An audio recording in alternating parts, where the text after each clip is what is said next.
Good. Welcome, ladies and gentlemen. Today we have quite some cool stuff planned.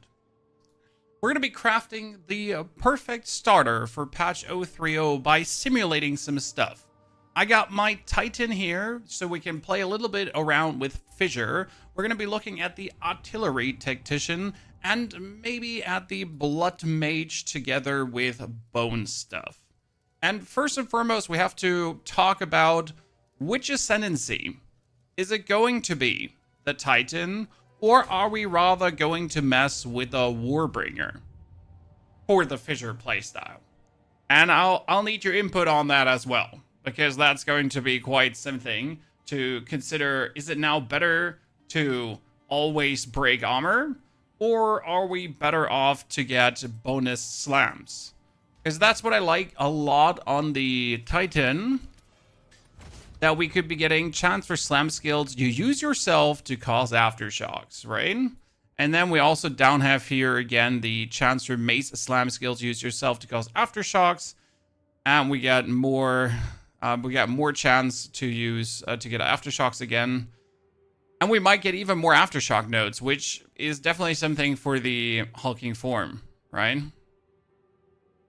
Now, I prepared some stuff for Fissure, which is the good thing. So we have a whole Fissure build that actually works this season already. So we're going to look at what Volcanic Fissure does right now and what Volcanic Fissure will do in the future. I have my very old build here. As you can see, everything is a little bit clunkered and clustered. So we're going to be juggling a lot of skills around. We're going to be getting a lot of strength back because right now I have not a single skill point spent. So let's first see what would be very useful for us skill point wise. So we can actually get up enough strength to put on more skills and then play around with it, okay? Only duck you get to see there. We got a lot of experimentation going on. We got a lot of fun in our direction. So I hope you're all excited for this. To see what we can get done. We're gonna pick up here some bonus body armor. Probably also some bonus regeneration. That one has never heard. Some more strength. Move in the direction of our increased area effect of aftershocks. And this one should be insane, right? There's a new patch coming 29th on Friday. We got another 4 days, so we gotta put a lot of thought process into this. Chocolati. To already think about what we want to do. Hopefully we get also a bit more information about how the new passive tree works. By the way, when we're looking at, no, that was Forge Hammer. We need to look at Fissure. I think I made one, a Volcanic Fissure. It says, Fissure branches 2 times. Fissure durations is 12, limit to 8 fissures. But it also says the more fissure area effect we have, okay, the longer the fissures are. So if we get a 40% increase for aftershocks, that should work out plenty fine. Most likely. Right? Is Path of Building updated with the new nodes? No, Matthew. We don't have the new nodes yet. The new nodes are not known. And will probably not be known for quite a while. Interesting thing. We don't need a resolute techniques anymore. So that's a very good thing. We actually need to write that down. Let me pull out the notepad again. By the way, this one was added to the comments. This one was added to the comments of the last YouTube video with all the changes and everything for people that were looking for the document.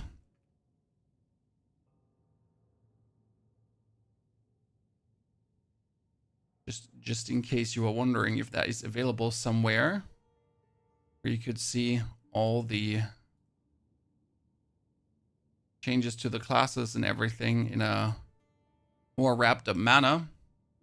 What we need to do is warrior starter stuff. Sorry. Starter stuff. It's 0 accuracy needed. Because I just rewatched a little bit of the video. And as Jonathan said, a warrior should get away with not having a single point of accuracy and still hit. Are you going to start with warrior? Maybe. I am heavily interested in playing around with the Volcanic Fissure stuff. So that is something I am so heavily intrigued into. We want to be able to create those fissures. We want to be able to explode those fissures, right? We want to be able to do exactly here. Hi, Jonathan. We want to exactly do what we have down here with the forge hammer and the spirals and that kind of stuff. But the question is, again, Titan or Warbringer? Is it going to be better to go for maximum aftershocks? Are we better with cries, right? Which skill is the best to trigger this? Where are we going forward? Shadow, thank you for the 99 months of support. Shadow, very good to see you there, brother. Hope you're enjoying yourself. Hope you're not regretting a single month. What I kind of think is that, like, I have a hard time not choosing the Warbringer for the main reason that you have like this, the 12% increased chance for mace skills to use yourself to cause aftershocks together with the 10%. So we're looking at 22% chance here, right? And then this is instead of 12%, it's actually 18% because you're going to be having the like small node bonus, right? No, it's 8% usually, right? Yeah, it's 8% and now it's 12%. Sorry, yeah. So that's too good to kind of say no to. And we might be getting even more nodes, right? We could also convert all our damage to fire damage, right? If like, is this the way to go? To really make everything be fire damage? Alone that is already nice. Then we get here attack area damage. All right, attack area damage is like, I'm gonna have a hard time not going for Titan, but I wonder if the armor break is so much better than that. I feel like Warbringer is insane with his 75% plus block plus Warbringer armor break applied to fire damage. You see it in the video. I think it's around 3330. We can look it up. The 3330 that you mentioned. 20 per class, along with smaller clusters as well. And listen in. The old version. And here's the new version. By the way, this looks very, very PogChamp, I'm gonna say. I mean, we're roughly where we are. This is the mercenary side, right? We're kind of like here, and we're getting even more nodes in between. It's a lot more dense, and there's more interesting nodes than before. Now, we probably can't go through too many of these in the live stream, so I'll just show you one from each class's area of the tree. We tried to be a lot more thematic with the new nodes. So, for example, the Molten... Okay, 10% to fire resistance, 15% increased effect of fully broken armor. Fully broken armor effects also apply to fire damage taken from hits. Fully broken armor effects also apply to fire damage taken from hits. Okay. That's probably the one you mean. But you could also break armor easily still with a warrior itself. So you don't necessarily require to play the Warbringer to break the armor. Right? And it's only one node that might not live up to the aftershock. Because what is better? Having your armor break contribute to fire damage, if you then use the path of building, or to have your aftershocks trigger into the fissure, as if your aftershocks trigger into the fissure, right, it keeps re-triggering the fissure. Using a different slam on a fissure will cause an aftershock, which spreads to all connected fissures. So if you're then using slam skills and they're aftershocking, they should be triggering the fissure multiple times, and that should be good. And which slam skill are we even going to use is the even better question, right? Probably. I need to weasel out a lot of strength right now because right now I have enough strength to put on abilities again. Okay. First, let's put on the fissure itself. Let's do it with 17er gems. I have tons of those. So we're gonna put on the fissure itself. Volcanic fissure. Hello. Howdy doody dandy Andy. Shockwave totem, you're coming out, and we're gonna be picking on the. When we have the Bone Shatter, we have the Rolling Slam, you get the Leap Slam as a slam skill. You get Stampede as a slam skill. Can you spam Supercharged Slam? Can you actually spam Supercharged Slam? I never messed around with the skill very much. Because you're literally looking for something you could spam, right? Like, Does it slam once and slam twice? Would it activate the fire twice? If you think about it. Because the slam does do a hit, and then it does one aftershock, right?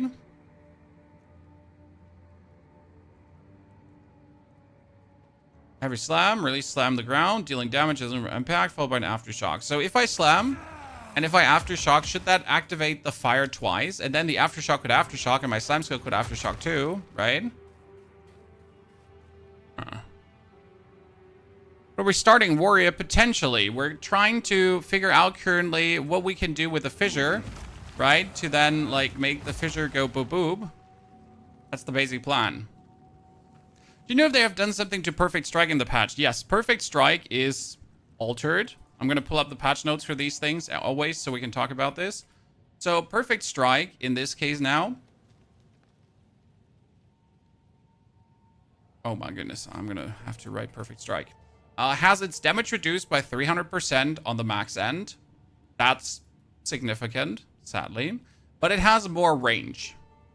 Now, I think that this might balance out with general monster squishiness changes, because monster life was changed as well. And the passive nodes. So we can't really say, right? If that will balance out or not. What I wanted to know was, how is the ability called again? We're looking at Supercharged Slam. Didn't Supercharged... Yeah, here. Supercharged Slam is now 245 at all gem levels, so it does more damage and has 40% more damage with hits for each stage. Previously 60. Quality now improves +1 to maximum stages. No, that's not too useful for what we're doing, apart from that it actually does more damage per se with a first stage already. It's not too bad.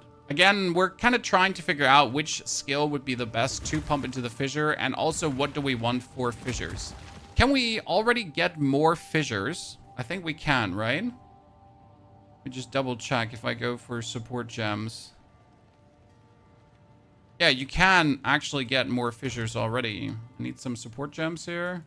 Wow, I barely have any support gems left. That's kind of sad. I have to... Oh, I have one upheaval. That's good. So with upheaval, supported skills create 2 additional Fissures. Supported skill have 20% less attack damage, and supported skills deal 40% less damage. I mean, you obviously don't want to... Oh, do I have upheaval somewhere already?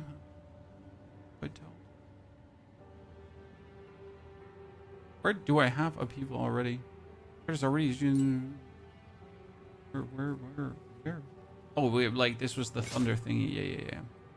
We have volcanic fissure, and you could technically... I mean, there are going to be 3 fissures already, so you could technically make 5 fissures if you wanted to. The thing is, you can only have a maximum of 8 fissures, right? The only thing I dislike is the attack speed down. Is this the Rage Gaming guy? No, I'm called Ponyhoff, sir. Rage Gaming guys are other guys. Chaos Witch got a ton of new tools. Chaos Witch is really nice scribblet. I just don't like Chaos Witch. You know, I just don't like it.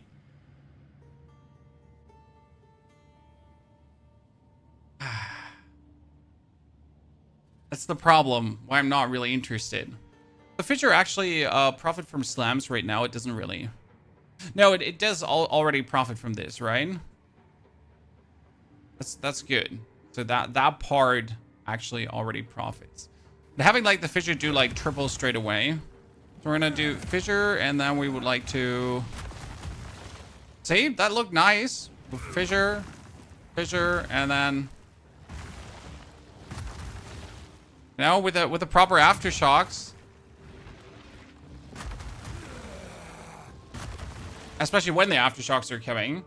Now, we only have to make Supercharged Slam a bit faster. And to do more aftershocks. There is a support of aftershocks, isn't there? Aftershock.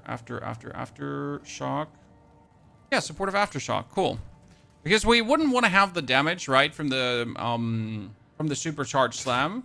The Supercharged Slam would be more the tool for the Fissure to fissure more. Correct? Well, that would be the basic idea behind that. I would probably also use Martial Tempo on the Fissure. Martial tempo somewhere. Martial tempo, because then with martial tempo you could spam the fissure faster, right? Oh, I don't have any dex to use this. Give me a short second, guys. Let's put some more points into dexterity. Oh, hold my horses for a minute.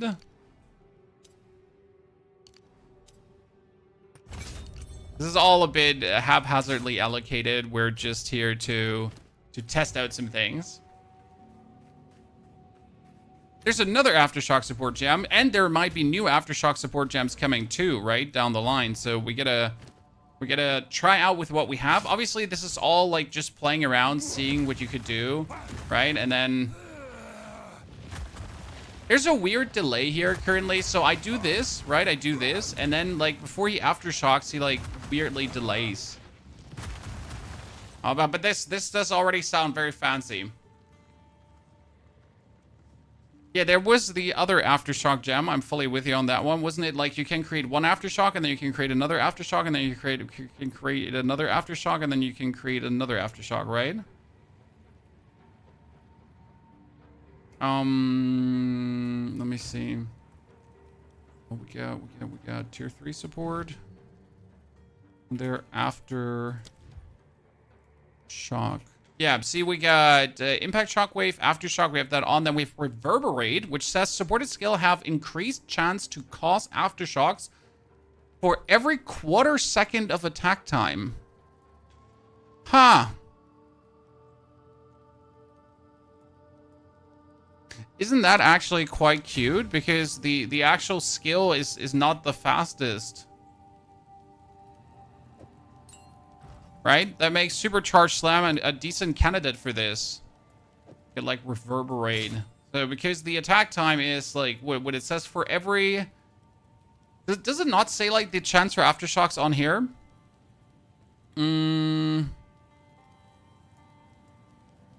Or am I just imagining things that it used to say that? Right? Or am I just, am I tripping? I thought I remembered something. Where's the screen so narrow? Because you're on the vertical stream, which says vertical in front of the name. You should go into the horizontal stream, which doesn't even say horizontal before because it's just horizontal. Yeah, look at that shot. Fire! More fire! Now we like, the whole thing would just need to happen a bit faster.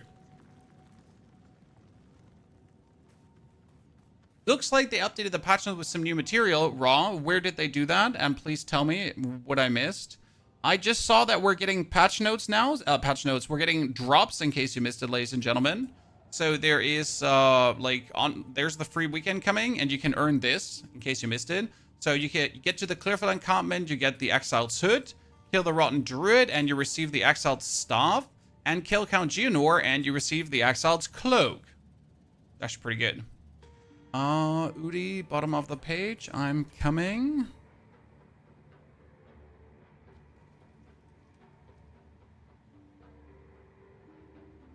Updates to patch notes. Huh, intriguing. When did that happen? Spoiler. The Arcane Surge buff now grants 15% increased cast speed instead of... yeah, sure, why not?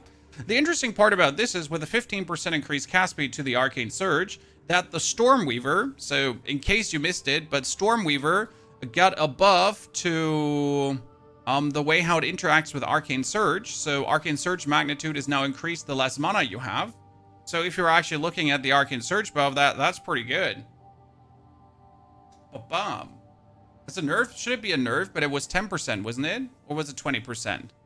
No, it was 20%. Was it 20%? No, it was 10. Oh, no, it's increased cast speed. You're right. Jesus Christ. Oh, my goodness. Steven, thank you for the 5 gifted memberships. You're correct. It is a nerf. Yep. More is multiplicative. This happens when you don't play Path of Exile for a month. You forget that increase and more is a thing. Keld, welcome back. Florin, thank you for the 72 and the 2 months as well. So that's actually an intriguing change. Because it's, as you say, significant. 10 multiplier instead of 15 additive. Now, multiplier is good, but additive could in the case be better if you're not stacking much cast speed. right? I mean, increase is also good. If the 10% only gives you 10% more cast speed because you don't have a lot of cast speed, right? Then the additive in this case is better than the multiplier until there's a certain point reached, you know, where the multiplier is better than the additive bonus. So not necessarily the worst. We have skill changes. Armor piercing round. Quality now provides more break of armor. Blood Hunt explosion now causes life loss rather than unscalable damage. Dark Effigy provides meters. Combat Frenzy. Quality now provides chance to gain a charge to gain additional charge. That's a nerf. Poor Combat Frenzy. They're really... Wow. Like, they're hurting a lot of things. Falling Thunder now provides more damage per power charge consumed. To not remove charge unused. That's hurtful too. People have been whining about Flicker Strike already. Provides more damage per power charge consumed instead of chance to not remove charges. That's also really hurtful for Flicker Strike. Really hurtful. Freezing Salvo provides more freeze buildup. Delay between missiles accumulation is shorter. That's fine. And improves duration of Circular Gems instead of supported curses have increased magnitude. That's kind of ruins the reason why you ever played for it. You know, the Hand of Sheila was played to, like, apply some curses and then have it more have magnitude. Curse-based effect of the aura. That's more magnitude over my presence. Quality now provides... Wait, what? Why, like, sorry? What am I missing? Why do we have the same thing twice in there?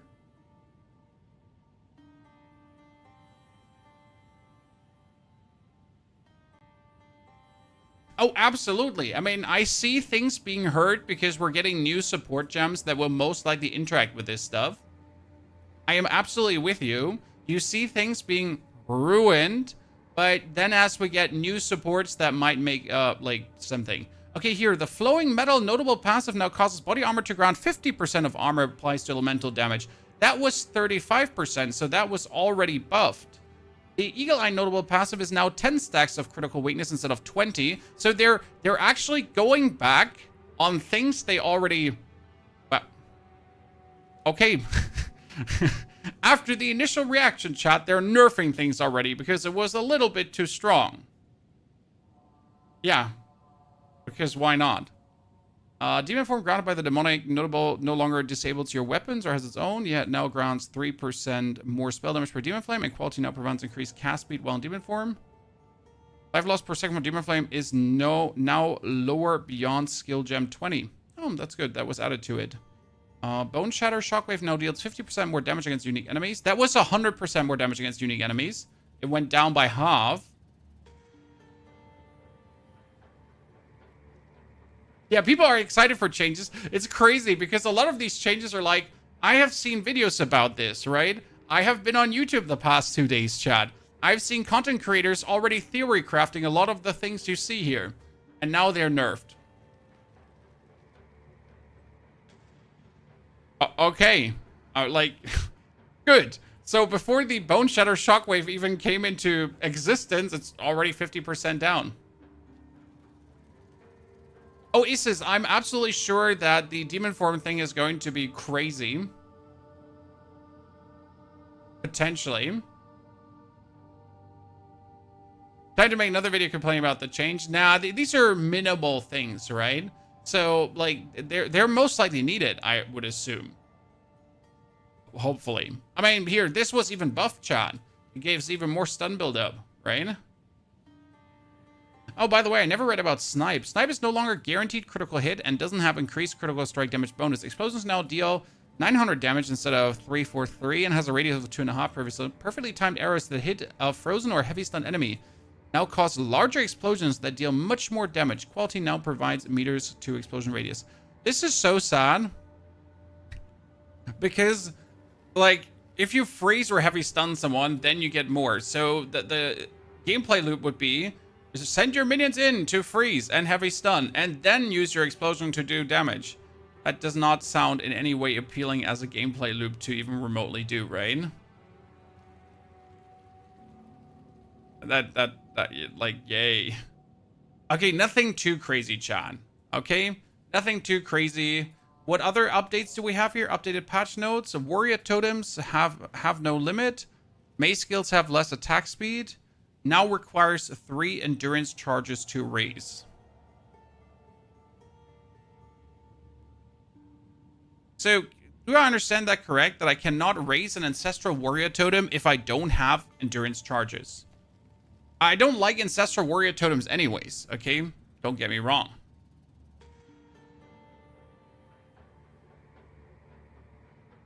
Well, so nothing too crazy altered, but thanks for making me aware of that there was another adaptation to what's happening. Good point. Thank you.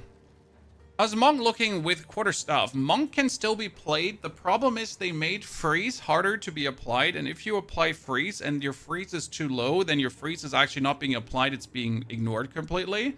So you already need to go for more freeze buildup to actually apply freeze, and the bell got also nerfed.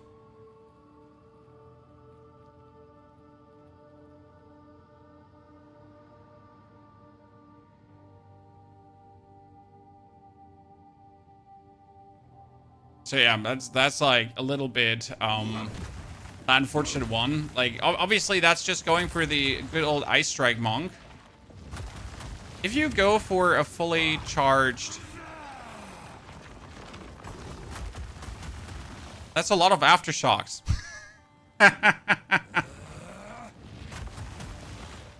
Now I like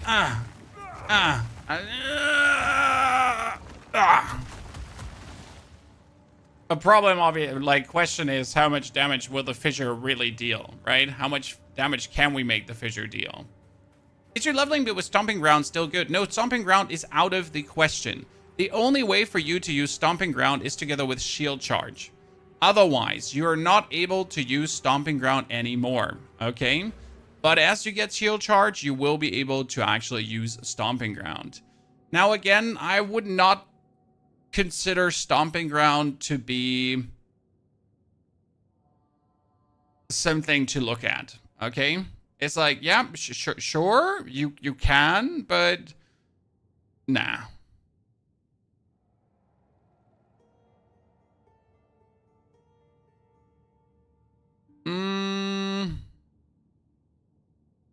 I need Jeweler Orbs. Do I have Jeweler Orbs? I need to order this. I need to order this mess here.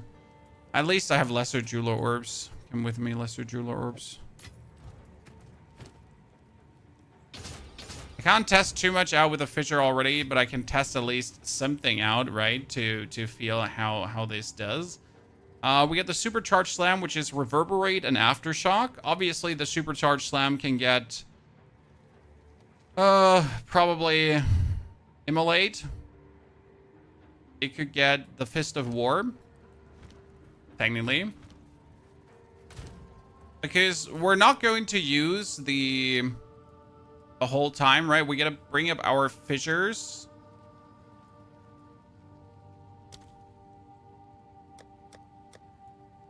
So Fist of War might be...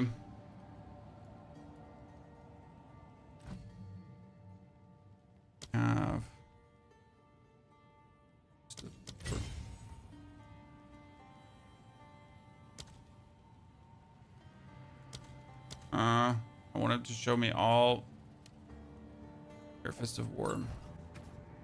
That would make it ancestrally boosted every 6 seconds, right? It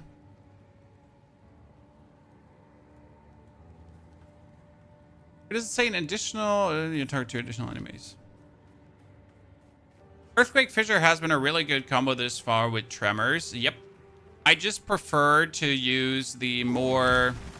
Where did I put? I put that into the wrong one. Great. That you were not supposed to go in there. Wait, I can actually play nowadays in both, huh? I mean, like that. Like, excuse me, Chan.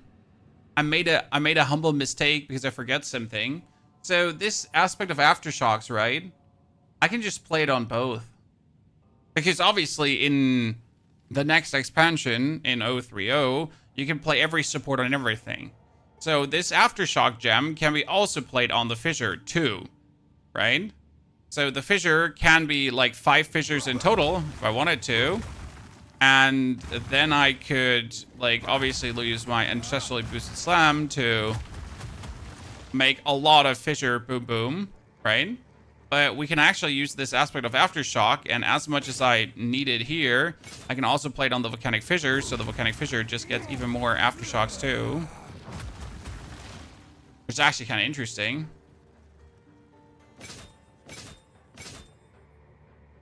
Oh, not Execute, whatever Execute is doing there. Can you put Tremors on Slam? Tremors was the one for multiple in a row, right? Tremors. You mean the not super critical? Give me that one. Talking about. I'm not so. Did I just take a skill gem? Yep, I just took a skill gem.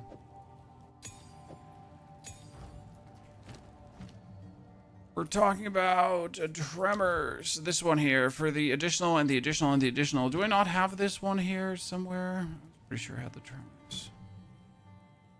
So you get like more and more Aftershocks. I mean, I guess you could probably play that too.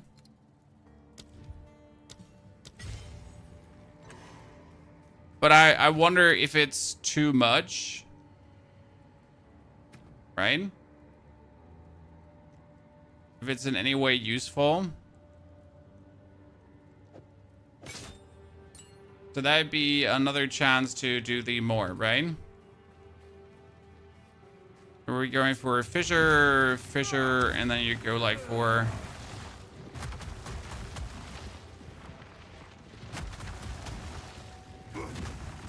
Fissure. And this is obviously not taking into consideration the Forge Hammer, right? So we still have the Forge Hammer going on.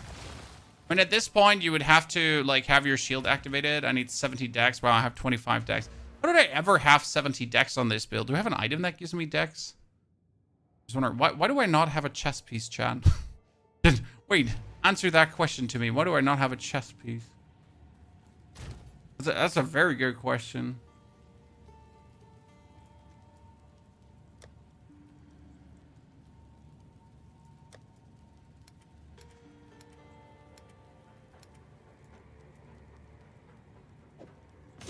Tony equips random chest piece, or at least has something.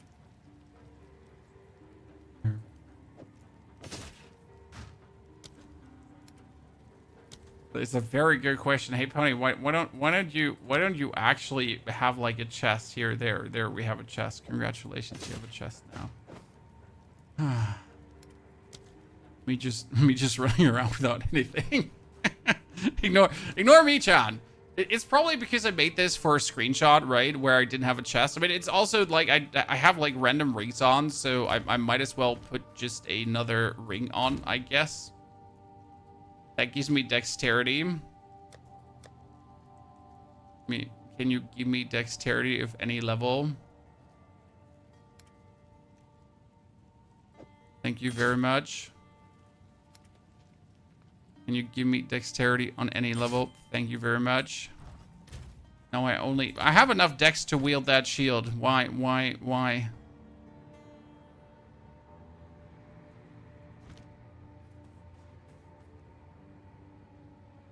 Do you think it's possible to play full banner bots since they remove fall information? Possible, but I never liked banners. Is this 0.3.0? No. This is not 0.3.0, sir. We're just brain powering, okay? This is not patch 0.3.0.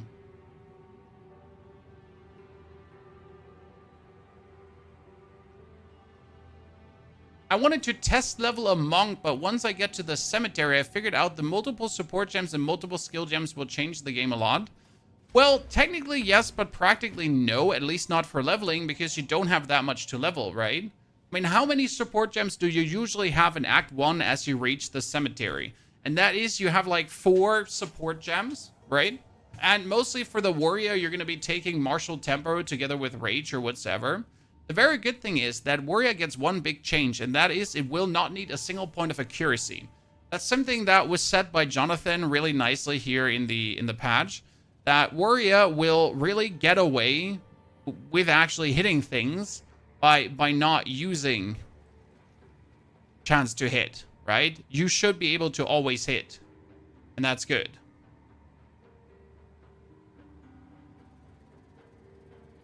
Okay, but I like what we see here, though, already, because we don't even have to play Upheaval, right? if Fissure, does Fissure have a limit of 8, right? Fissure. So the new Fissure has a limit of 8 fissures. So you cannot make more than 8 fissures, right? And fissure duration is actually 12 seconds. Wow. I never knew fissure duration is that long.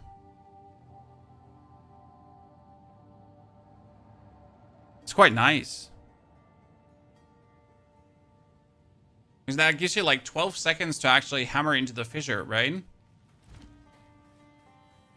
So you can like do this. And you have like 12 seconds to actually just keep empowering your fissure over and over again, right? While you also have the Forge Hammer. It's ridiculous to hit a melee range. No, what was ridiculous? That Warrior had to play Resolute Technique, right? You were literally forced, hey, you play Resolute Technique or you're screwed.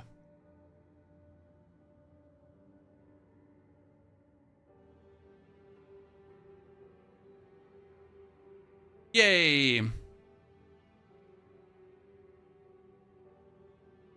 There will be pre-download for the patch. That was already promised. They sat down and they were like, patch pre-download exists, easy peasy lemon squeezy. So no worries about that. So you should be able to create 16 fissures, but the other 8 fissures are doing 50% less damage.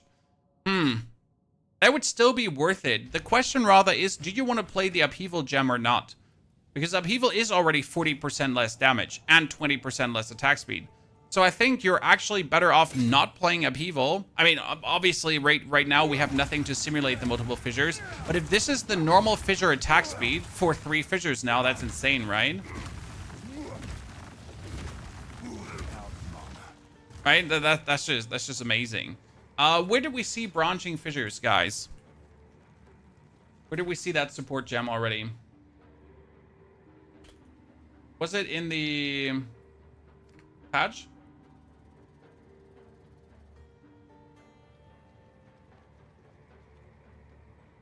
How was it in the video?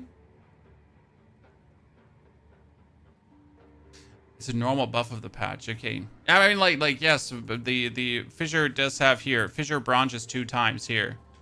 If that's what you mean.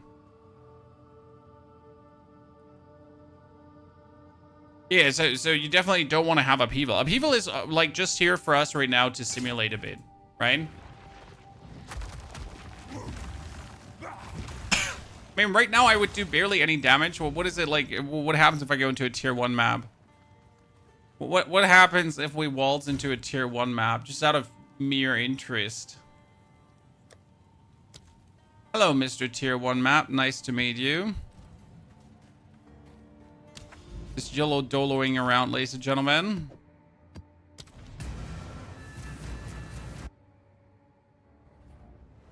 I'm excited for this patch. I mean, we're all, I think, excited for this patch, right? That minus attack speed from the Upheaval is alone a reason to not mess with that. Hehe. I would totally play this. Yeah. I mean, obviously, I gotta put some more of my skill points into things as I haven't gotten, like, right there, right? This with, like, faster attack speed, I think is going to make, like, a whole lot of fun. And we're like, don't forget the Forge Hammer, because obviously we would throw in a Forge Hammer too. I could totally do this.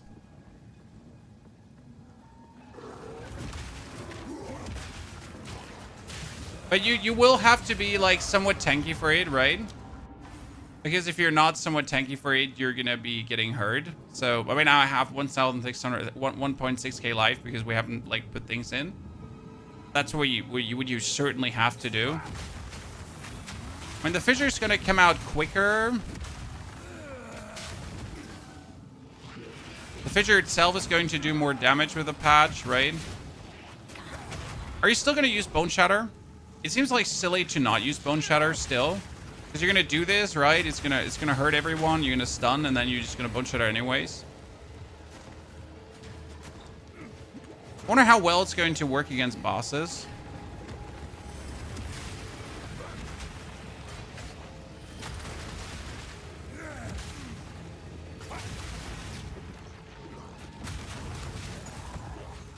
I would enjoy this. Especially with the duration of the fissures. Wow, that was a lot of aftershocks. That's a lot of aftershocks. What Ascendancy will you go for? Warbringer? Well, that's the question, right? That's the big question. What will be better? Warbringer or the Titan? Titan has the small passive skills. We have 25% for slam skills to cause aftershocks. Then you have 10%. You have 12% because of the 50% more. And all the aftershocks, plus every node that gives you more area will make the fissures longer. Because every point of area, like everything that makes the area effect bigger, increases the length of the fissures. So if we get a lot of area nodes, like here, increased area of effect, right? Sorry. Oh, Jesus. I'm good. If you increase all the area of effect, then we're essentially going to have just the fissure go for like screen-wide fissures, maybe? Could that be a thing?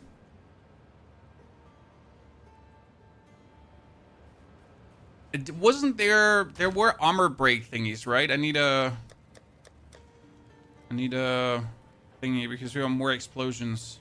Can we make the fissure break armor also on the Titan? Break. You had devastate support skills fully break armor when inflicting having stun. Support skill break 50% more armor. You have support skill triggering explosion when they fully break armor, but I don't need that. I would just need a break armor equal to 15% physical damage dealt by support skill, but Fissure doesn't deal physical damage, so that doesn't work. So I can't really make it much break armor, right? Didn't they nerf area of effect by lowering it by 25%? Well, there's so much to actually increase area of effect that it doesn't matter if they nerf anything. 4R, you can do so much more. Fissure does deal physical damage, not enough though, and if we play Fissure, we would probably play this node, right? I'm not sure if this node is 100% worth it, but...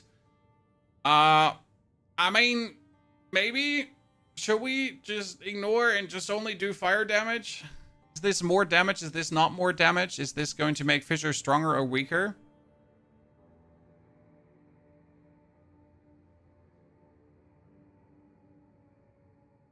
You started last Epoch 2, but you don't like the new season mechanics, so you're just watching streamers hype up some Path of Exile 2.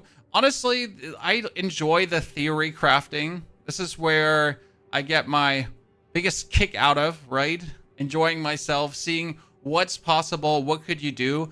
By the way, one very important thing, ladies and gentlemen, we will be able to build up rage, okay? So we probably can take like rage on melee hit or something. Like we have a couple of rage nodes, right? We can go like as we actually get hit. Yeah, we could take this, couldn't we? Chad, need some dexterity here quickly. Can we take gain 3 rage when hit by an enemy, right? And gain 5 rage when hit by an enemy. Because the thing is, the way we're standing, right? The way we're standing, we will probably get hit by enemies always.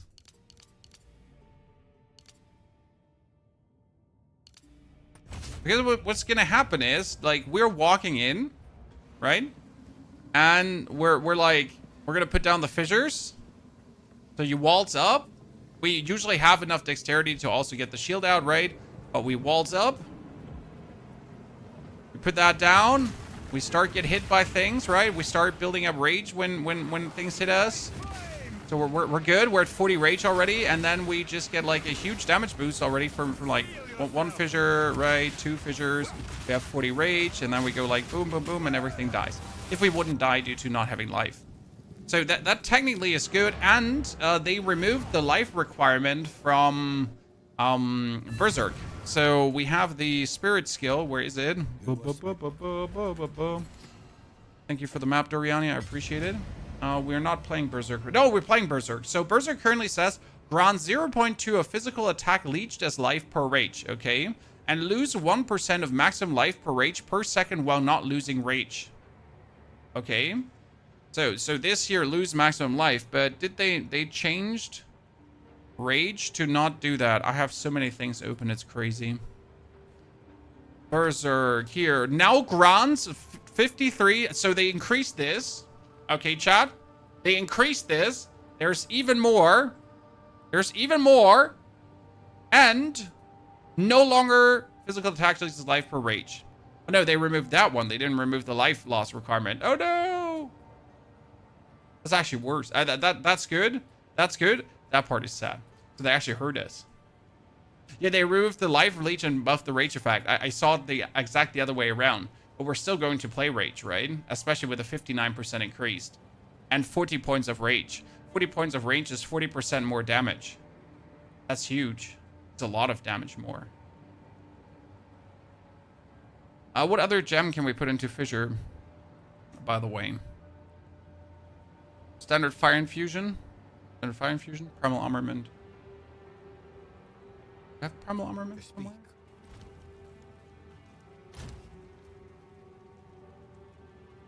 Primal? Very much. It'll be intriguing to put multiple support skills in. Do you already have like a thought for many different builds where multiple support skills will come in extremely handy? Because that's like for my mercenary alone there, I'm just like chock full of like, oh, this is going to be crazy to put all these together, right?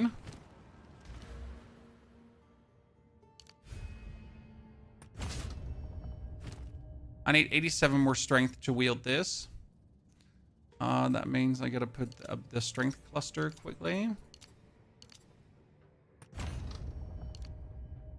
We're just splurging strength points in case you wonder right now, because I am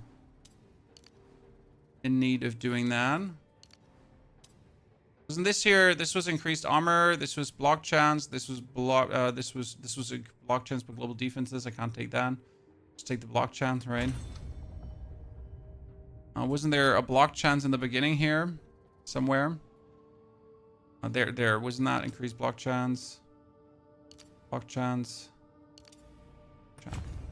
Just to be somewhat more tanky and run around, not completely useless. What class are you going to start? There's two classes I will begin with. Either it's going to be the warrior that you see here, because I enjoy the idea of Fissure. And the cool part of Fissure is that it's now... is Fissure not also a tier 7 gem? Wait, let's pause. Is Fissure... It wasn't only that Volcanic Fissure is also gem level 7, yes. So you're going to get gem level 7 was Act 2 in the middle. Right, usually like a 9er was Act 2 at the end. A 7er was Act 2 in the middle. I'm not crazy. Someone correct me if I'm wrong. Pretty sure.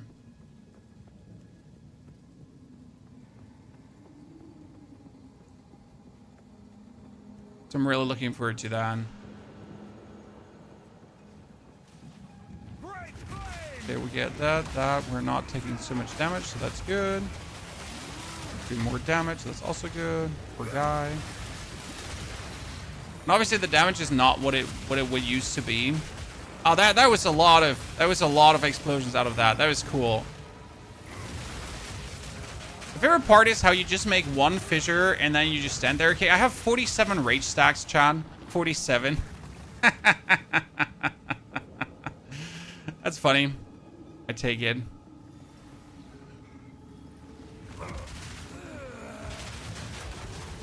Yeah, that's good. That's going to be great. When I can't say how much damage this will net to be, right, in the long run. And if it's not just better to use Bone Shatter, because that's like the thing. Like, whatever you do on a warrior, it gotta be better than Bone Shatter end of the day. And that's kind of like hard to beat because we all know how oppressive Bone Shatter is, right? Like, you do all of this to kind of like put together like a very cool build. And then end of the day, it ends up like, so why don't you just use Bone Shatter? And the answer is, yeah, like, you're right. I mean, just using Bone Shatter would actually be vastly better. What's the second thought on the starter except this one? The second starter except this one, and let's teleport this one back here quickly.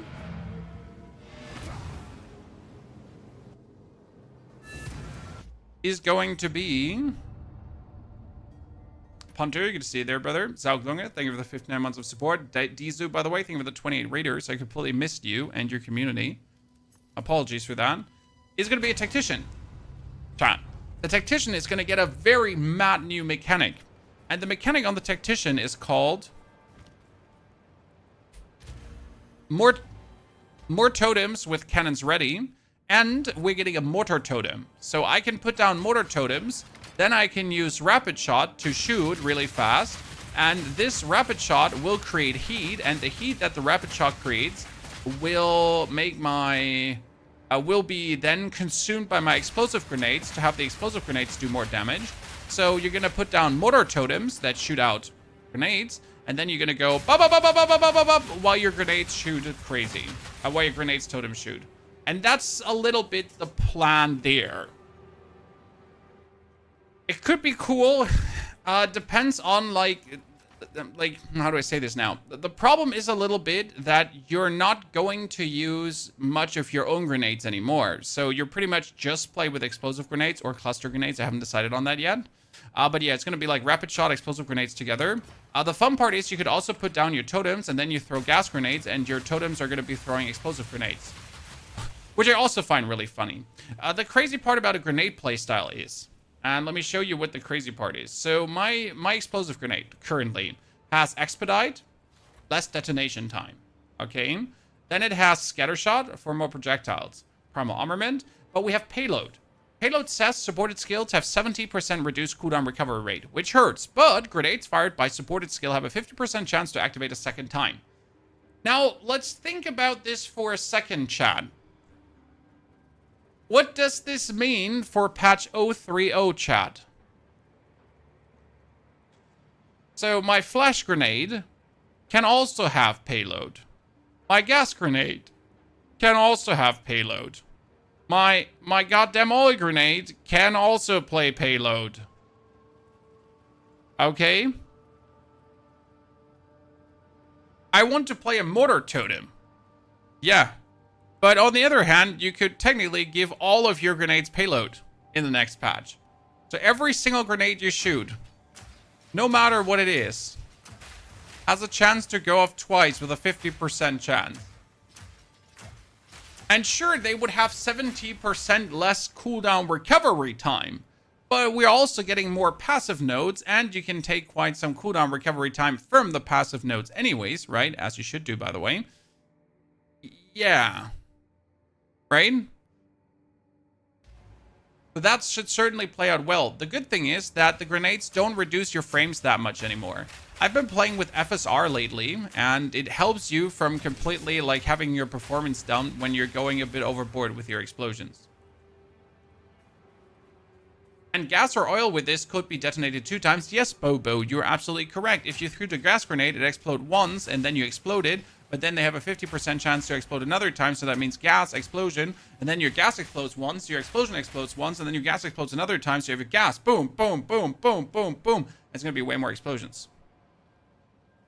Have they increased the loading time for bolts? They have not only decreased the loading time for bolts, they have actually removed the movement speed penalty.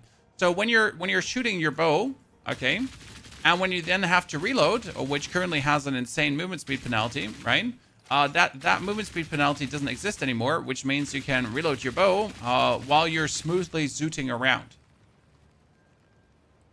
Can mortar turret be incorporated into the idea with a payload, Gonzo? You could just play a mortar totem in this build instead of the artillery ballista. Okay?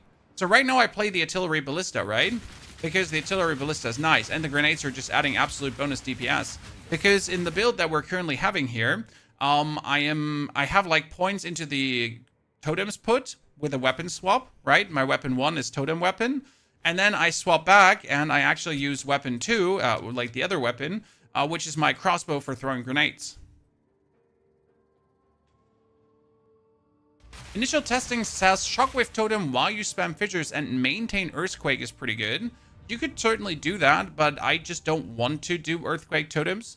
So I do believe there will be multiple ways how to play the Fissure Titan, right? As you say, with totems or not with totems. Obviously, you could go for the playstyle where we have shockwave totems. Here you go. And then you're going to do totem, fissure, right? And have the totems trigger your fissures as well. The question rather is, since totems now have your damage from your weapon, and you have a heavy damaging weapon, how much less damage, like how much damage would you get from a totem by just summoning it without doing much, right? Like, okay, like think with me, chat, what I'm saying here right now. The words come out of my mouth to make sense, right? So currently your totem has a base physical damage from 63 to 94. But after the patch, the shockwave totem says shockwave totem, ancestral totem, artillery, blah blah blah. Now equipped, use your equipped weapons. They no longer have their own flat damage, base critical hit chance, or base attack time. Which means that with my two-handed weapon, right, they have an attack per second of 1057 together with a 94. Instead of 94 base physical damage, they would then do 275 base physical damage. Which is kind of cool, I guess. And, interestingly enough, okay. Interestingly enough, you could play martial tempo on them, too, right?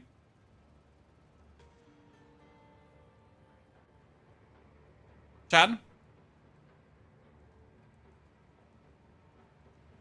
You could do martial tempo.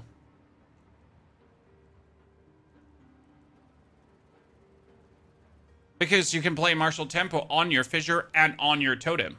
So that brings us back to the question, as you said, might it be good to just use the shockwave to have the fissures pull bonus?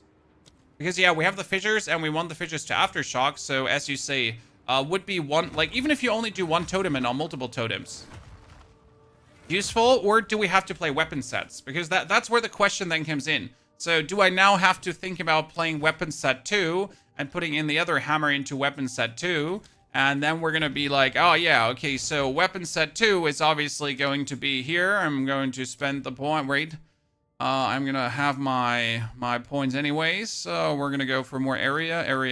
Here, the strength, and then we're going to get our bonus skill speed. Ta-da, very beautiful. We're going to get more strength, and we're going to get more strength. Woohoo, we love it.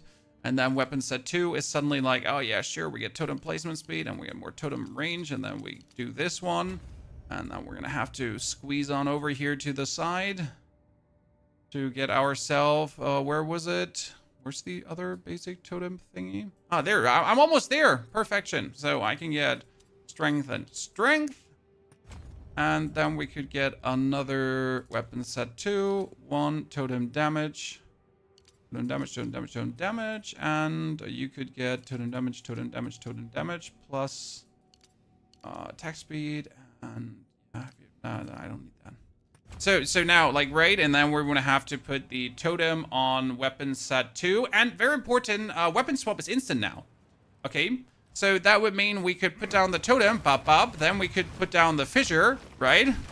And then be like, ah.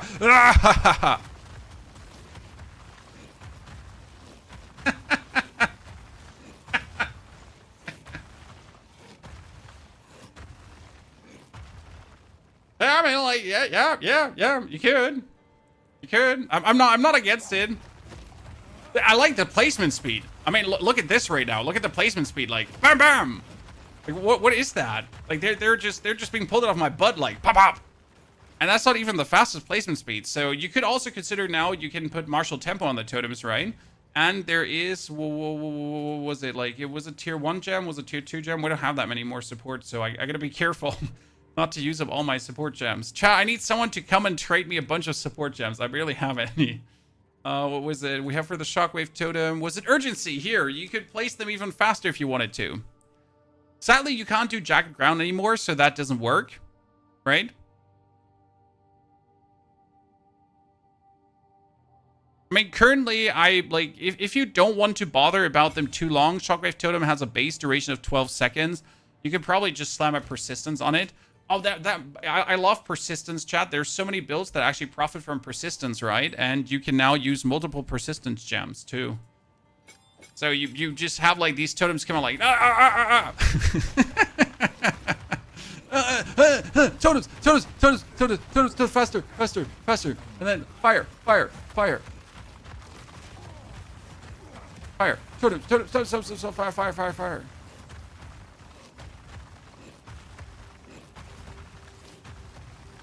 How would that look? Let's go back into the trenches. Brawly, thank you for the 19 months of subscriptions in a row and 66 in total, brother. Hope you're doing good.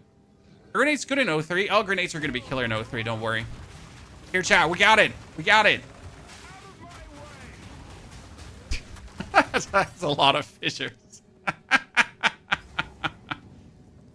I warmed up to the idea of totems. The good thing is you could send in the totems beforehand, right? And then do the fissures, and the totems are already slamming and activating the fissures, and then you come like waltzing afterwards and just slam into that as well. So you're just creating some kind of carnage there.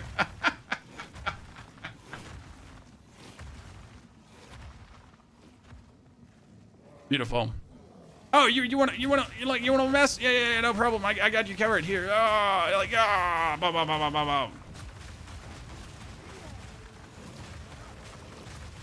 He's just getting bullied. Obviously, we're not living up to any damage right now, right? That's like a thing, but trading Earthquake to that is like, I don't want to add Earthquake to that because then you also have to cast another skill. I mean, you know how, like, people already give you grief for using more than one skill. I mean, I'm gonna have to use a totem, I'm gonna have to use Fissure, and I'm gonna have to use the slam, right? Now tell people that you should also use Earthquakes. They're gonna lose their mind. But you're not incorrect for saying like a different build where you're not in for supercharged slamming yourself, where you're just about the ground triggers. That could work. But I just like the fact that this one just goes...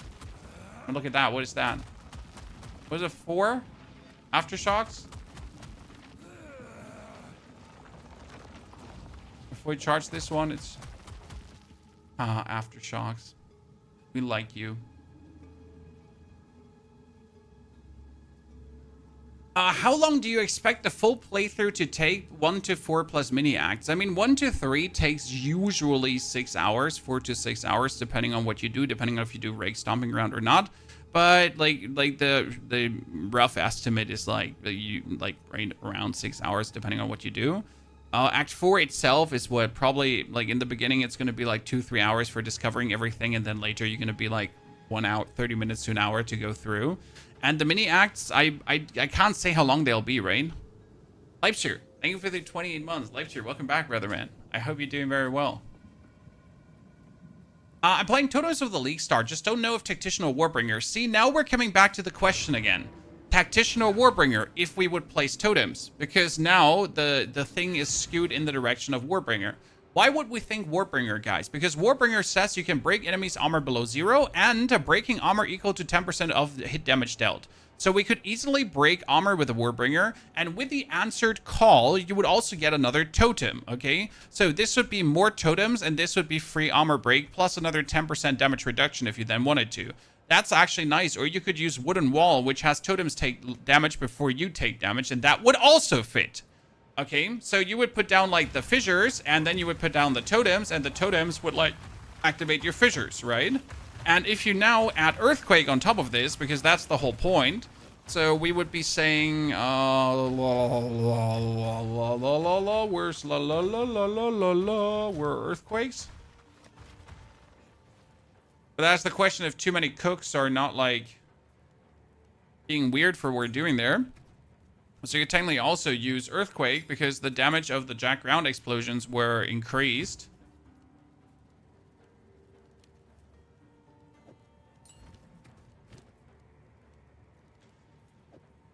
Can Earthquake not make more Jack Ground, right? So you would end up potentially doing totems, and then you do fissures, and then you do Earthquake, and then fissure, and then Earthquake, and then fissure, and then Earthquake, and then like... That creates like a field of destruction, and you would go for a lot of area of effect. So obviously that the area of effect of all your skills are just like massive, and then that'd be like your plan, kind of like, right?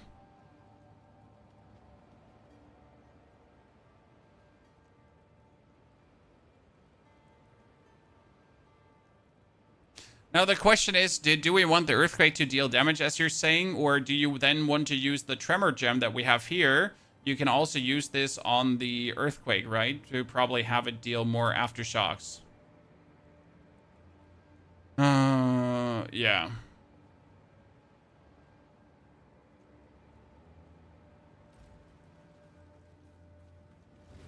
But that would be like a potential thingy to do, right?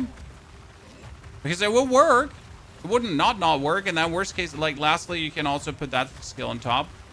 I mean, what we would have to do for this build is you'd probably have to say skills have no mana cost and skill cost is converted to life cost, and or we have to reduce like our skill cost, right, by something and just convert it partially over. Because you couldn't like completely take that skill cost from your mana. You just don't have the mana to do that. So you would have to actually put skill cost over to mana cost, that we could like do all of this without like killing ourselves, and then just have enough like regen, and then you could actually like spam all of this, right? You could keep this up, and you could keep this up, and then you could keep this up. The interesting part is that as soon as you cast the totems, they have a 16-second time. So we have the persistent buff on totems, right? Persistence on the shockwave totem. That would give them 30% more. So roughly 16 seconds, right? Actually 17 seconds. So you put them up, 17 seconds, boom. Then you put the fissure up, and the fissure is also up for 12 seconds. So you don't have to care for this. That means you have now 12 seconds to make earthquakes and to supercharge slam into that, right?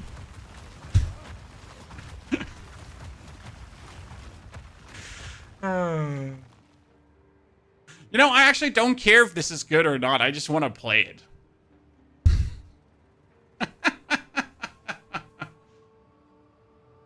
I personally don't care, right? If this is going to be good. Can you play what was the thing called again? There was this area of effect thingy. I mean, we have magnified effect, right? For bigger area of effect. So you have magnified, right?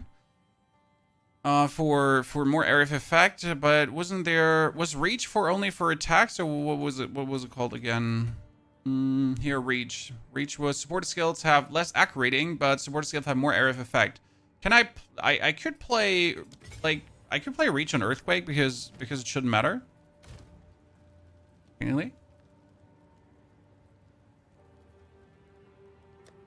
Right.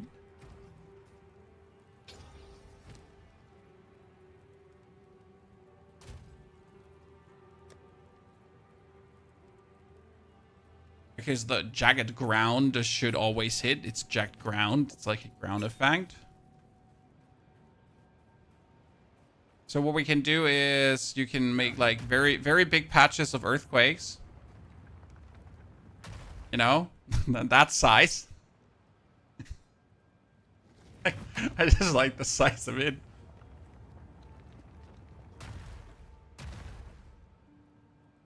So we got and then you like you fissure, and then you earthquake, right? And then you fissure, and then like you hit the screen, and then you like and let's not forget, so this is something that's missing right now. So the fissures are way shorter than they would be, because again, area of effect would increase the lengths of the fissures, okay? Which means that we can obviously take even more area things into the equation right now. So we get here, what is that? Strength node. Actually, let's here, strength node, and then you go for play the point. Do we not have more points? Did I spend all my points? I spent all my points. So we could have more area of effect here right now. Technically, you have more area of effect over here if you then want to. So there is more area stuff here, if I'm not mistaken. And then there's the new nodes too, right? These are all the old nodes taken there. There's new nodes coming as well. Sprint should be legit. Sprint should be very good. Can you max the AOE nodes for the fissure? I want to see it. Oh, like it doesn't do anything, Macabear. So the lengths of the fissure doesn't do anything right now. This is it. I'm sorry to disappoint you. That's it right now.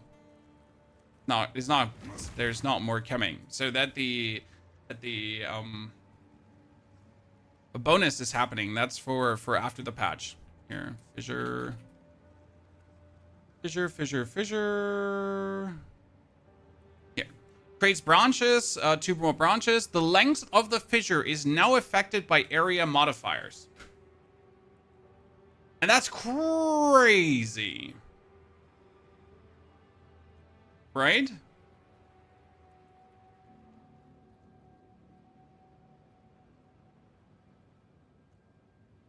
It also converts 80% physical to fire. So from 60 up to 80. That's huge. The only thing is that aftershocks cannot trigger more once every 0.2 seconds, right?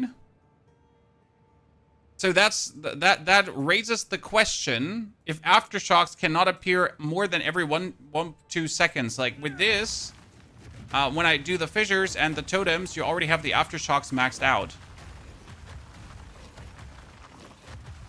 Right? That's it. There's not much. There's not much more to do. Like, I wouldn't even have to supercharge slam in because it wouldn't do anything. Like, where do I get more technically? If they then have enough attack speed, like, right? If they would have martial, because again, so usually your earthquake totems, they would the shockwave totems, they would have martial tempo as well, right?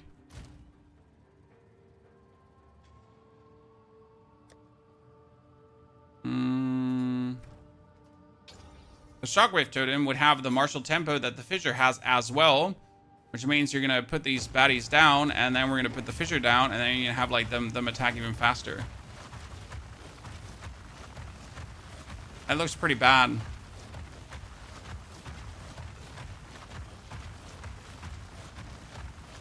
And now you get to consider, so chat, listen. Now you get to consider that on top of this, we're also gonna be getting the on top of all of this, right?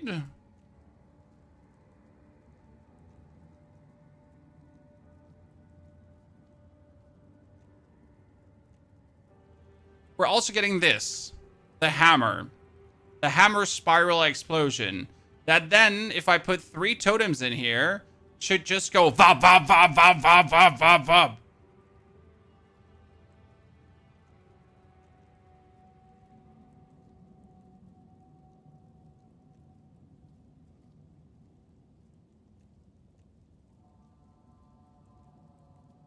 Martial tempo is broken down in tier 1, tier 3, and tier 3. You lose 50% damage for 35% speed gain, nerd who lives. But you don't have to use the tier 3, right?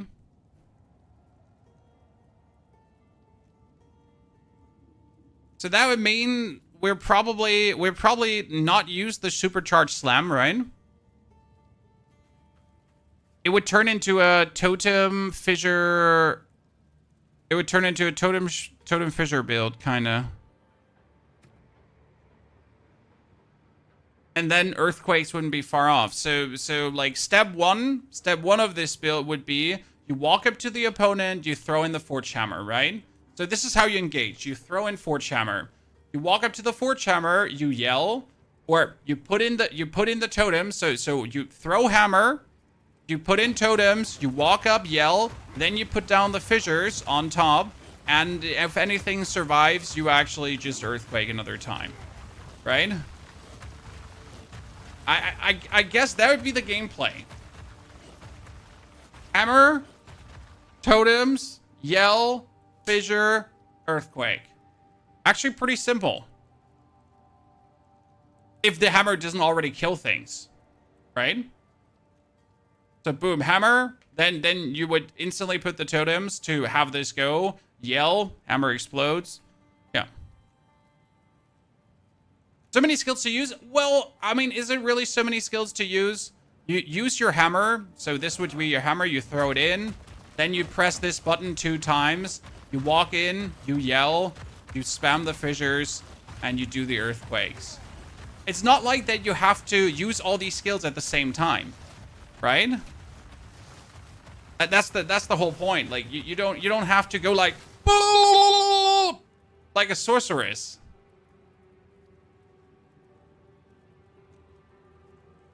The damage seems to be low for fissures. Sir, this is not the real damage for fissures, okay? So right now, the fissure is running the upheaval, which gives it 40% less damage. That's already horrible, my friend. And that's only to get the bonus 2 fissures. Also, the fissures are not really a thing there. For clearing, totems might be slow. Totems can clear tier 16 maps completely alone.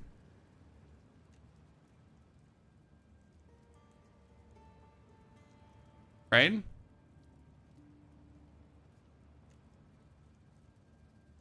I mean, like, you could also discard everything and just play totems and we're done.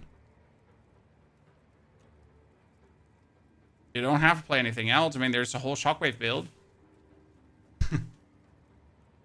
Just saying.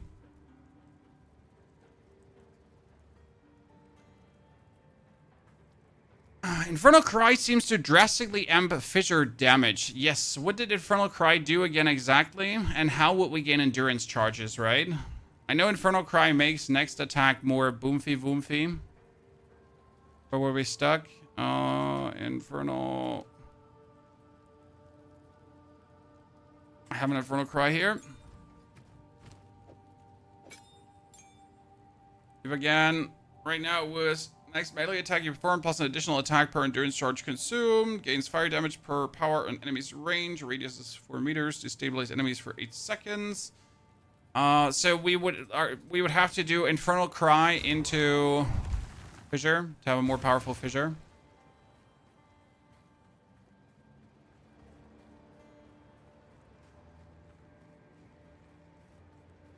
So you pop your Forge Hammer. Oh yeah, you could obviously do the Infernal Cry into Forge Hammer too. That makes sense.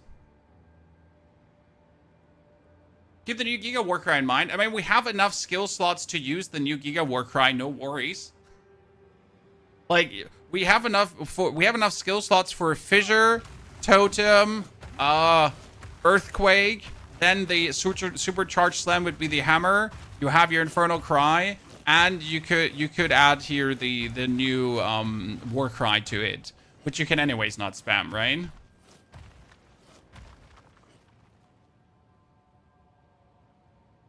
What impact will sprint have on the game? Well, in order to sprint, you need to roll, then hold down the button, okay?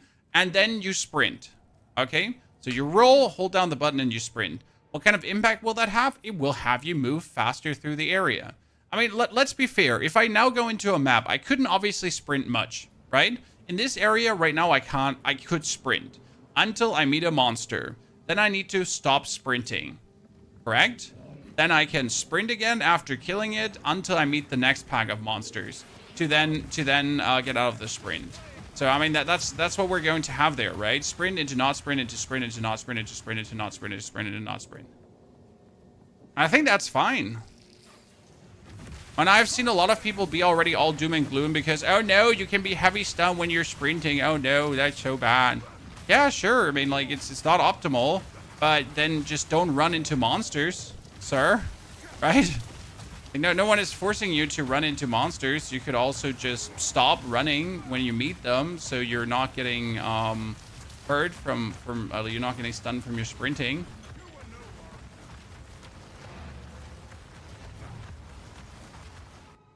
Put a jacked ground on Fissure. Could that work?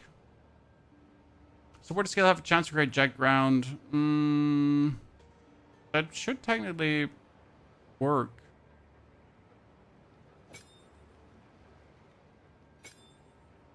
That makes it really interesting. I like your way of thinking. Because you make fissures, and fissures make jacked ground, right? And if fissures are making... why do we want to make jacked ground with fissures? Okay, so the basic idea is that then the fissures are making jacked ground and the totems are exploding the jacked ground. Say like that.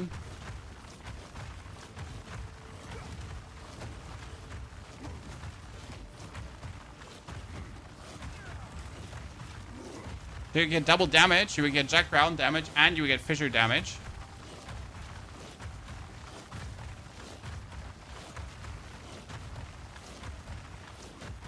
The interesting part, well, why are we so horny for jacked ground? Because the shockwave totem now reads, ba-bum. So that's why we're horny for jacked ground. Slam now has attack speed, blah blah blah blah blah. While the jacked ground eruption deals 237% attack damage, previously it was 53. Okay. When if you're going on the totem, right? Like you have your shockwave totem and it says a totem slam, shockwave radius, and then jacked ground eruption. So that's nothing, right? That's nothing.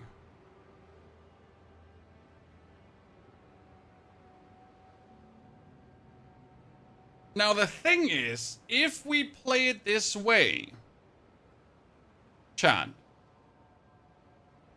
if we play it this way, forget about Titan.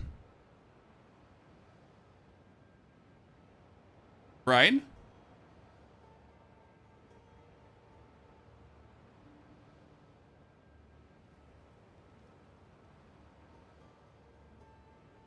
Now, like, if we would play with totems and if we would play with Fissure, then technically playing the Titan wouldn't make too much sense anymore. Because we'd rather have another totem from the Warbringer than we would have, like... It would for Aftershocks. Well, the problem is that the Aftershocks only are for your Aftershocks, right? So your totems wouldn't profit from this. The only ability that would profit from this is the Fissure. That the Fissure itself would get Aftershocks. By the way, does every branch itself... No, not every branch. There's also passives for increased damage to enemies on Jack Ground. Is there? Jack Ground passives? Oh, they are. Oh, interesting. Enemies in Jack Ground take increased damage. Increased magnitude of Jack Ground you create. Increased Jack Ground duration. It's not even bad to have that just go on longer, right?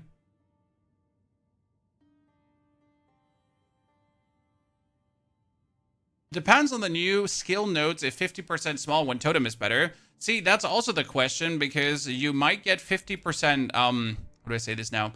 You might get one totem more, correct?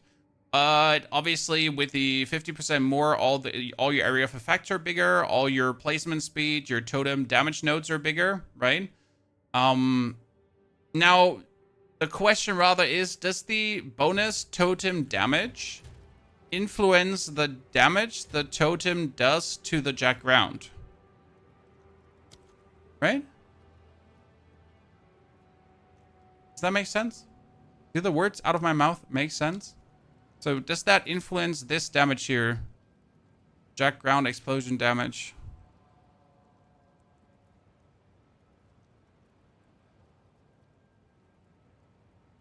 So my totems do more damage. That should scale that too. Then I would say still Titan is better. Take a point out and we'll see.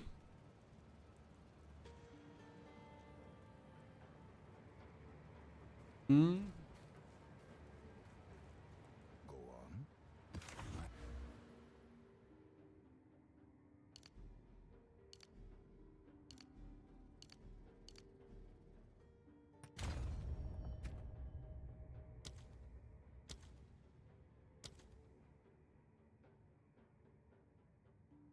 Does influence it.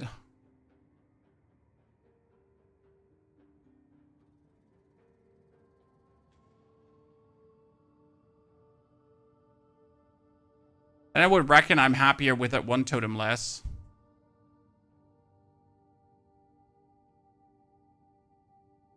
The interesting thing is, okay, so it actually doesn't fucking matter, chat. Okay, look me in the eyes, chat. Look me in the eyes. No kissing. You can change Ascendancy. Yeah. Like, right? What do we care?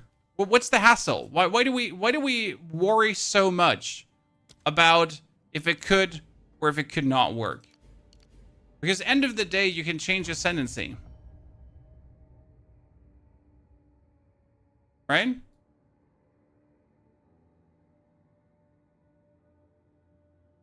So if worst comes to worst, and this does not feel very good, then we just go back to our Ascension, clear everything, and swap over to be a Warbringer. Where's the issue? Right? I guess that settles it pretty much, that we're definitely, like, we want to play a Fissure-based warrior, and we're either going to be using the Supercharged Slam, or we're going to be using the Shockwave Totem Fissure Fun. Where the Shockwave Totem Fissure Fun definitely has the advantage of more eruptions. The only thing I dislike about this is, so like the only disadvantage here, and this is something to actually consider, Chad. So if I play a Volcanic Fissure with Jack Ground, okay, then I am forced to keep making fissures.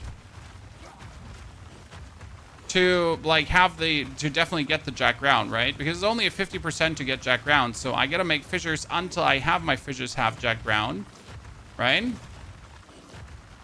Whereas otherwise, you could put down the totems, make your fissures, and then just do earthquakes, right? Because the earthquakes obviously have a guaranteed Jack Ground. And the fissures then have a 12-second lifetime. You don't have to care for them.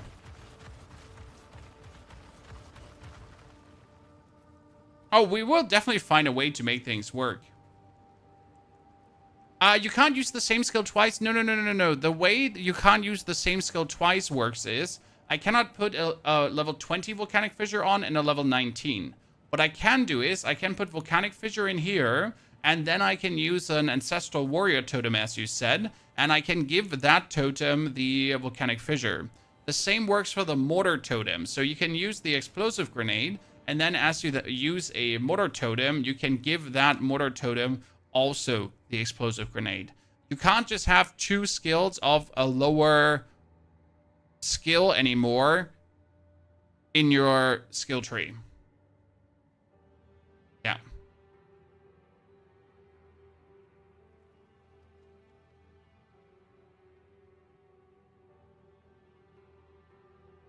Mr. M, people are not smart figuring these things out. People just spend way too much time with the game. Right? I mean, end of the day, you throw a lot of shit at the wall, right? And then you just see what sticks. That's pretty much how build making works to a degree. It's a lot of trial and error. It's a lot of experience. I mean, at this point, like when it comes down to Diablo, for example, like making a Diablo build is there's no hassle involved, right? You just poop one out. No problem. There's not going to be much of a hassle to poop a Diablo build out.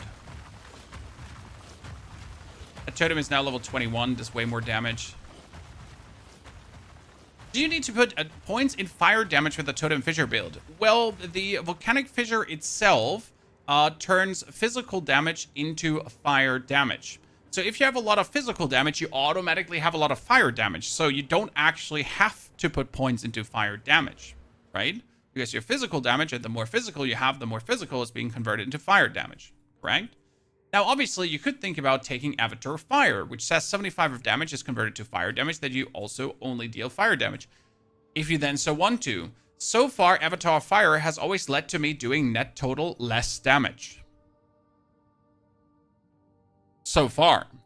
Now, I'm not sure if that will change in the future, right?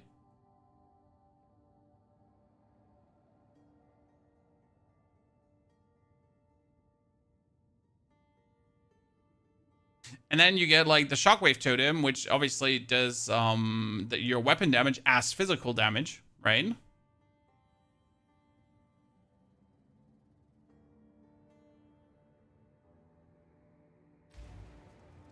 So I'm not sure if we actually do more damage like this. I mean, if you look at the DPS numbers, I'm not sure if the DPS numbers in any way will get influenced by me changing this one out.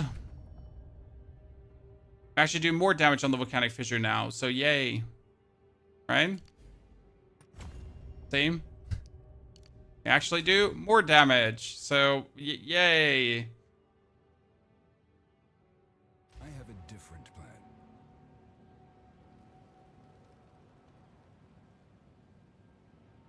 Can you try to create fissure skills around you with a gem? You mean the wild shards? Fissure is an attack, not a projectile. So I think you mean, was it wild shards? Wildfire? No, not wildfire. What was the name again for the projectile-based thingy? I only know it was tier 3. but it only works for projectiles. Well charged. So supported skills have a chance to fire 8 additional projectiles. Yeah.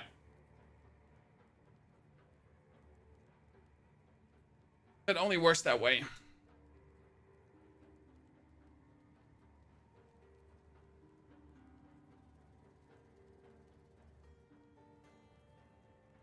Ice Strike Monks take me when I was starting out. No problem.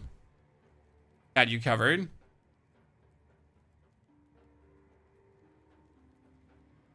What class do you think is the biggest loser from the patch notes? I mean, technically every class that didn't get changed is a big loser, right? If you look at things, like if you have someone that didn't get anything, Witch Hunter didn't get anything, and Witch Hunter is already not the most popular. I mean, Witch Hunter is not terrible, but it literally didn't get anything. Pathfinder is definitely the biggest loser. Unless you play a poison Pathfinder that does something with poison, it became completely irrelevant to play Pathfinder. Right? Titan is also untouched, but Titan is insane. Everyone and their mom played it. Right? Smith of Kitava got kicked in the nuts, so there's no reason to play Smith again. The only reason to play Smith was insane defense, and now they actually tinkered on that defense, so that's sad. Amazon got also brought downwards, so that's also unlucky.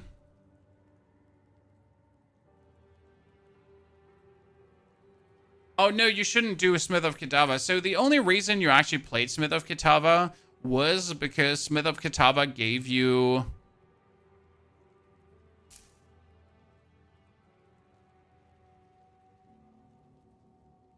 a lot of defense and survival. The problem is that Smith of Kitava, like, to really be good, okay, so in the future, for Smith of Kitava to have any role to play,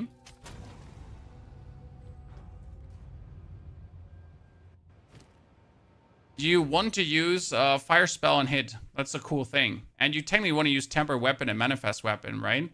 But Fire Spell and Hit will in the future be very interesting. The problem is there are no Fire Spells. The only Fire Spell and Hit you can do is Solar Orb. That's it.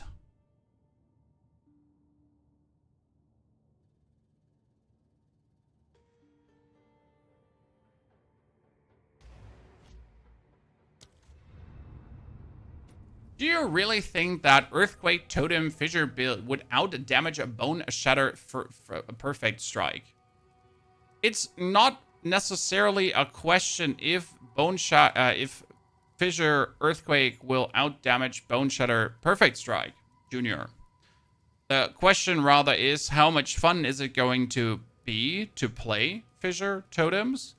How good is it going to feel to get level 90 with it? And if the answer is yes, it's fun to play, and yes, it feels very good, then the comparison to Bone Shatter and Perfect Strike is useless. Right? Would Fissure be two-hand viable? You mean dual wielding, two-handed? The problem with dual wielding two-handed weapons is currently that you would lose 50% life. Roughly. I mean, currently I have 1,900 life, okay? By just having slammed my points in. And that's already with hulking form. Now the thing is that I have 350 strength. That gives me 700 life. If you take Giant's Blood,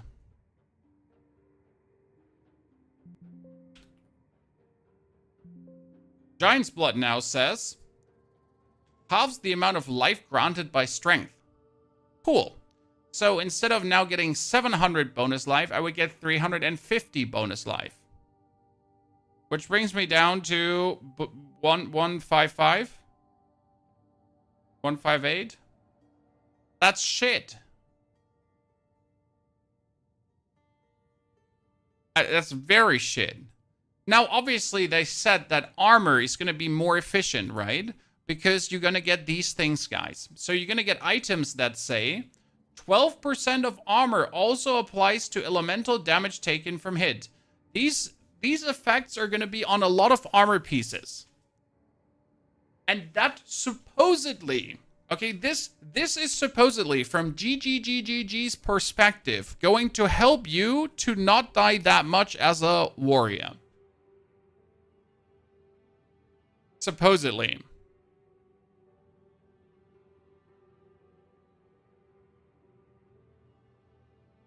I'll believe it when I see it. Like, because I don't believe it right now at all.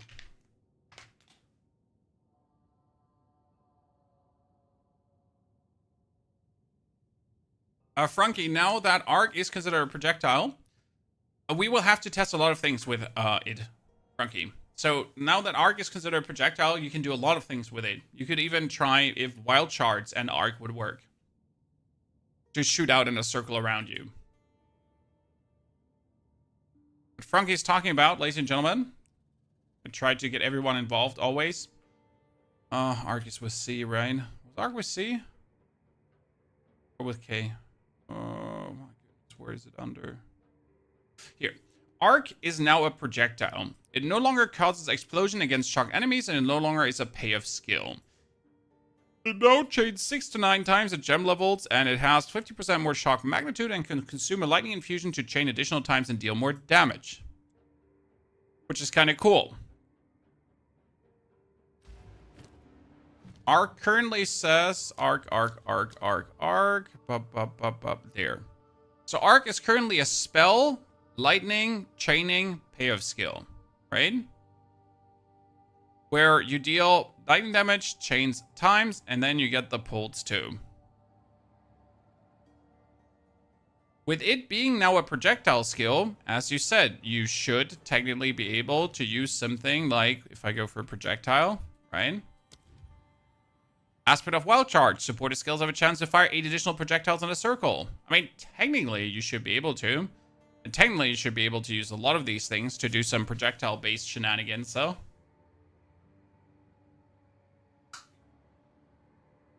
Zero input. Friday is going to be your birthday. That sounds good. The only thing that doesn't sound good is that I will have to do a midday sleep so I can play all night, right? Because it releases on Friday at 10 in the evening. Like, fuck me sideways, bent me like a pretzel, like spank my butthole. What the hell?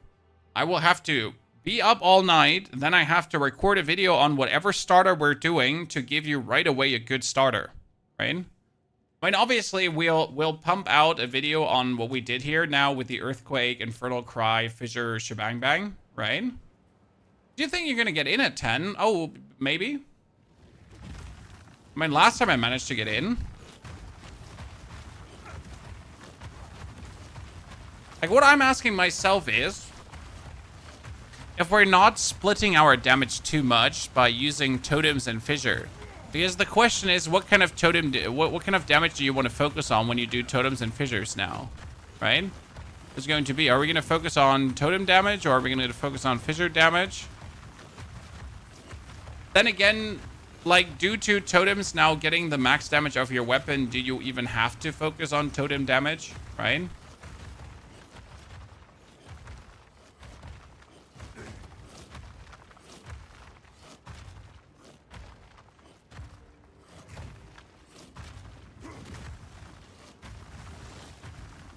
By the way, did we say that weapon swap is instant, guys? We said weapon swap is instant, right? Yeah. It's also very important. It really depends on how totem scale with weapon. This is something to really vibe into, right? We can't really say that ahead of time. That's going to feel.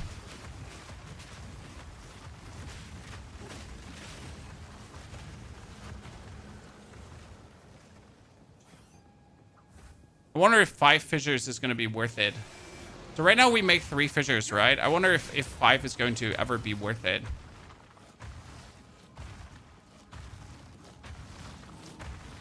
Tactician totem build might be strong, yeah, but Tactician totem build is going to focus on the actual Tactician skills. So yes, we will do the Tactician totem build, obviously, but we're going to be focusing on the new totem, the new mortar totem.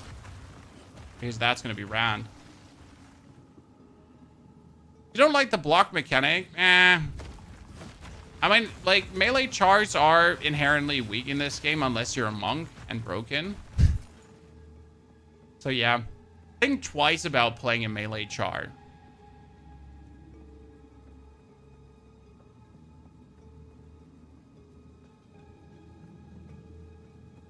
Going for Snipe Bleed. I never liked Snipe because it seemed extremely clunky and unintuitive to play.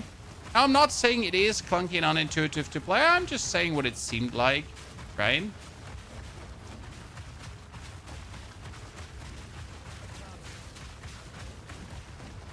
So that's something to look into. There's no healer class or support. No. I mean, you're also playing pretty much alone for yourself. And no one's going to save you. It's you versus the world. If you suck, you suck.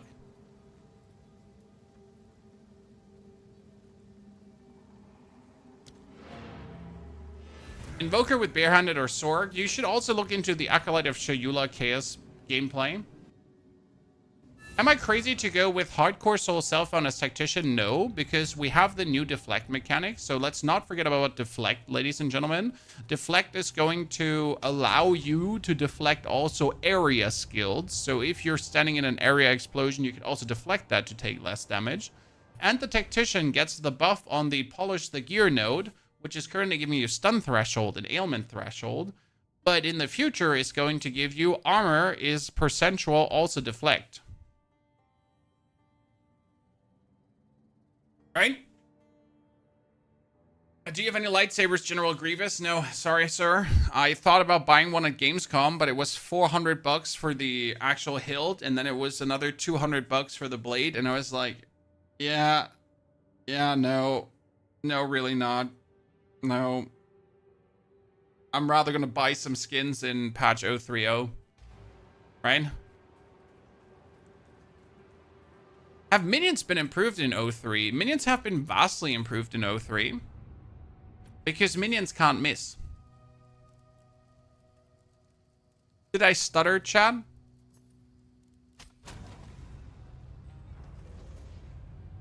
Minions can't miss anymore. Minions always hit. Which is a good change. And more minions get more abilities. So the general abilities actually get somewhat buffed, and some of the abilities work different now. So the actual explosion does more explosion boom boom. The skeletal brutes, they have a yell to have a explosion. And your frost mages now get frost armor for your team. So minions definitely good, but I don't feel like minions is a day one playstyle, right? Minions is something I want to do down the line. Minions is something I really want to experience down the line, but I don't want to use it on day one. And that doesn't sound like all too hot for me, right? Doesn't sound all too interesting, all too exciting. Down the line, it will be cool. Global chat is a mess at this point. It's like people selling, it's people begging for help, like the usual, right? The new mortar totem looks very interesting to me. For the people that have not seen the mortar totem, I think it's here at 22. So that's the warrior. Here, by the way, they were talking about. Much better defense. Next up, let's talk about accuracy. Accuracy was always intended to be something that warriors didn't need to care about very much so long as they're in close combat. But unfortunately, that's not currently the case. This was particularly Hope this is annoying loud with enough. skills like Bone Shatter, which you certainly don't want to mess with. So we significantly buffed your chance to hit at close ranges when you don't have much accuracy. Warriors shouldn't require any accuracy investment in order to hit with close range attacks now. That's so important. We also wanted to improve armor. Now, one of the major weaknesses of armor is the inability to defend against elemental damage. In order to mitigate this, we're adding a lot. What I don't understand is, so they're adding this stat, 17% of armor also applies to elemental damage taken from hits, right? But they're not reworking the armor formula.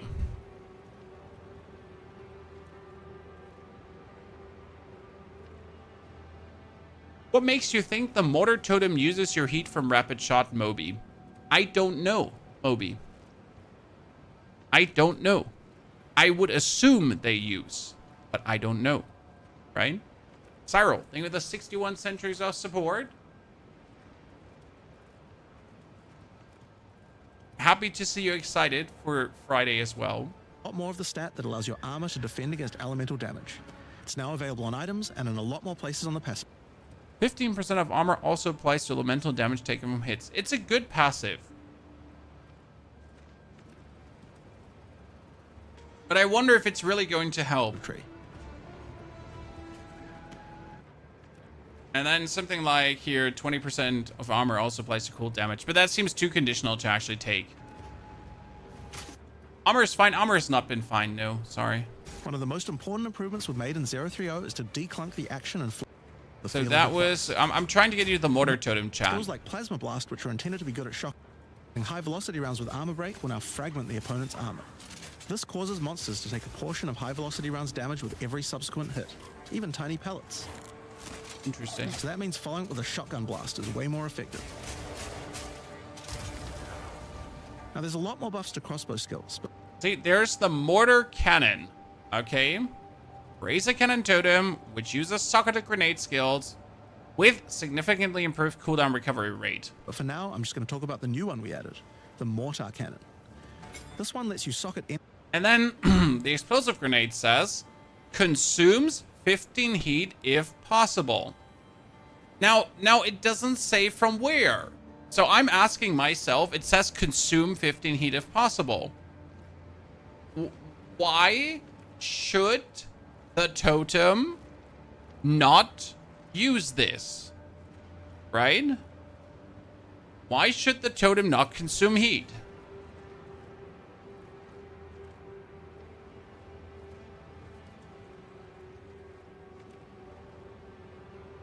If possible, I have heat, you can consume it. Now we have to see it in the game, right? We have to see it in the game if this actually does work. But if it does work, the mechanic that we're aiming for, guys, is again to summon our totems, to use the rapid shot to consume the heat.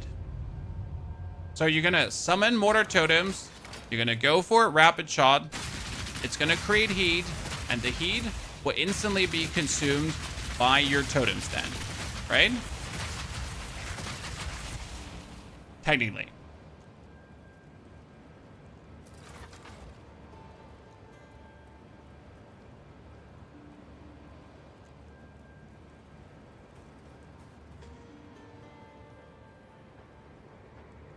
I'd give that a generous 10% chance of working.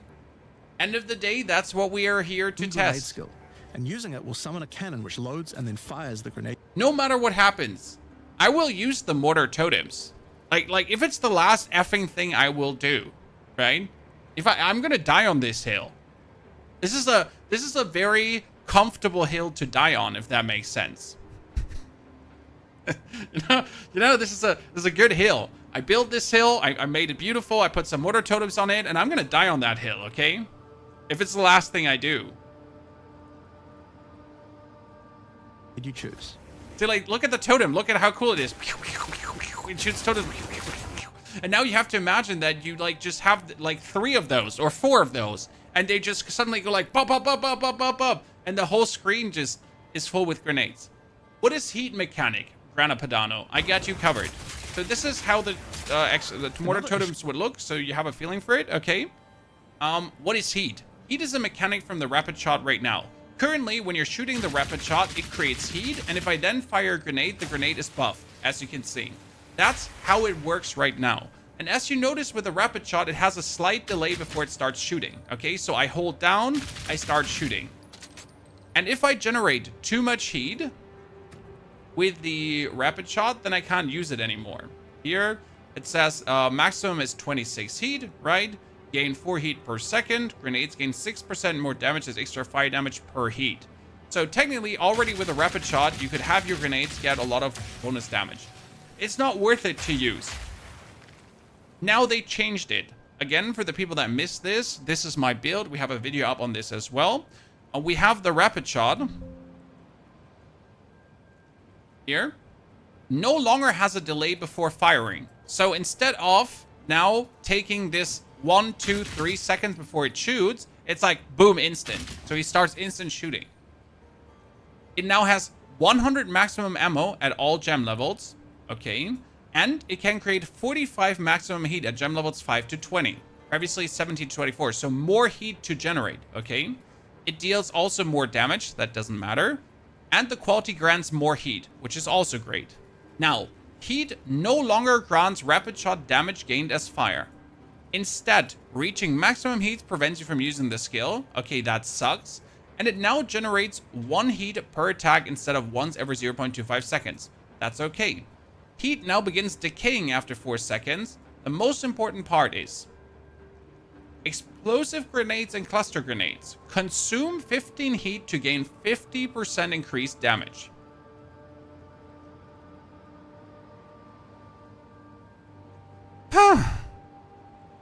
And that brings us back to the point of the grenade totems. So if you now put up your grenade totems, then according to what could or could not work, I should be able to sit here,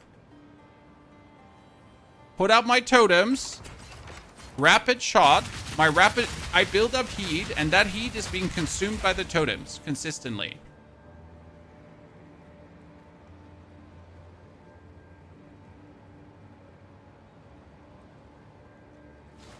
And that's the theory of it. Why do we need to shoot? So why do we need to shoot? Why is this even a requirement? Why do we need something? Why do we need a skill?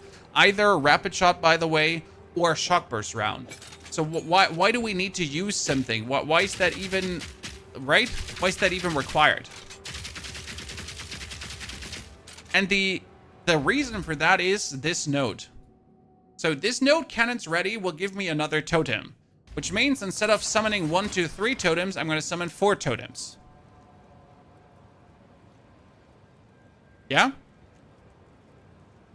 We're going to summon 4 totems. And skills used by totems have 30% more skill speed. Okay? Also good. But totems only use skills when you fire an attack projectile.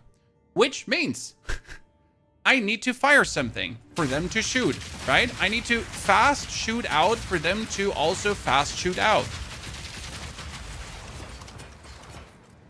And like the whole way how this is set up kind of leads me to believe that it makes absolutely perfect sense for rapid shot to work the way I want it to work. Because otherwise, why even do what they're doing, right? Otherwise, it doesn't seem to make any kind of sense. I heard they're taking away the deepest tower helmet. Yes, the deepest tower helmet is being taken away, and it's a good thing. I don't even have... Do I have the deepest tower? I don't have the deepest tower. They pull up the deepest tower for people so they know what the deepest tower does. Sorry. Website. Here, deepest tower says... I need a picture... Here we get the deepest tower. It says increased armor and energy shield, maximum life, chaos resistance, enemies in your presence count as being on low life. I believe there is going to be too much low life interaction to keep having this. Right? They're introducing even more nodes, and there was too much damage gain with this. I mean, with the deepest tower, you could just go into your passive tree, and you could just really take low life, right? There's tons of nodes here that give you damage with hits is lucky against enemies that are low life. 60% increased damage with hits against enemies at a low life, right? 30% increased damage with enemies at low life, 30%. Like, 30%. Like alone this node here, right? Sure, it's only increased damage and all more damage, but yeah, then you have 120% increased damage with hits against enemies at low life. Cool. Another 30, right? Like the 180% bonus more. Whee! Did we have not here? That was amount of life leech, but yeah. So,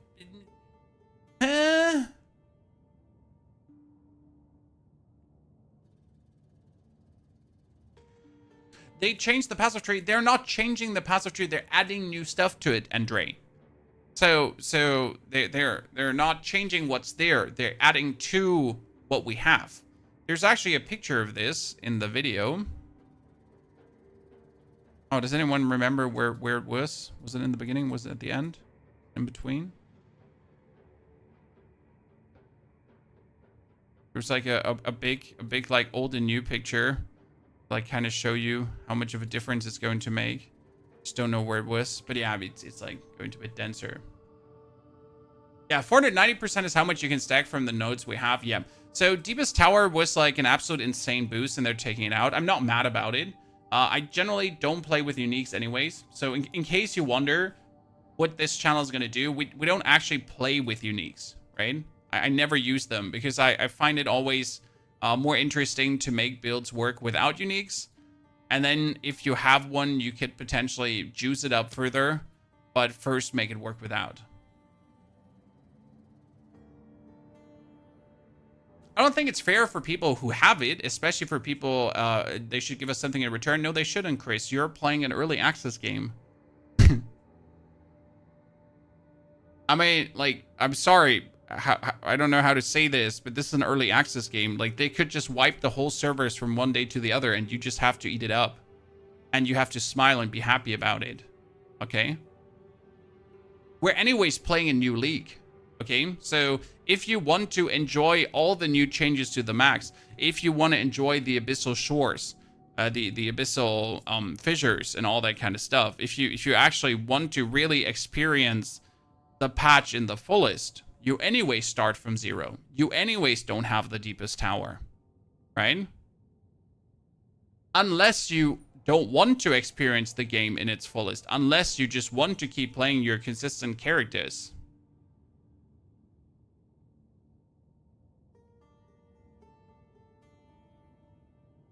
They should give the tree and numbers already so people can plan their builds. No, I don't think so. They should. Path of Exile sets something very important, that they want to keep a certain level of excitement and discovery out there. And I do agree. I mean, would I like to have the whole tree already with all the passive nodes and everything? I certainly would like to. But will I also enjoy logging in on Friday, opening up this menu and be like, what the fuck? Right? And then I'm just like my brain starts spinning and I see like new possibilities to do stuff. Absolutely. But what they also should do is they should give us a goddamn free respec.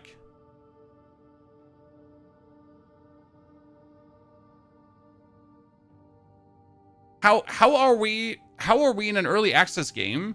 How are we still paying tons of gold to respec? I mean, right now I logged into my account, right? Right now I have 645,000 gold. So if I now feel like I don't want to play my build anymore, correct? Like one node is 20,000 gold here on my goddamn thingy. One single, like I pay 4,000 per node. Okay? So let's see, 4,120 per node. If I want to respec 100 nodes, because, well, I have spent quite some skill points already, right? So if I want to respec 100 nodes, I need 412,000 gold. And if I'm then not happy with the results, then I'm poor. And I would have to farm money again.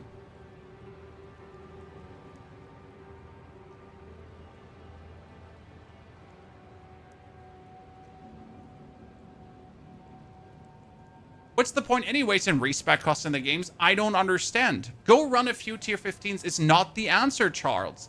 Charles, I don't want to run a few tier 15s, right? Charles, I want to sit in my hideout. I want to refund all the nodes. I want to try something out, see if it works, and then I want to do it again. There's absolutely zero reason to make me pay gold for things. It doesn't do anything for the game. It doesn't make the game better. It doesn't make the game more difficult. It just makes it more annoying.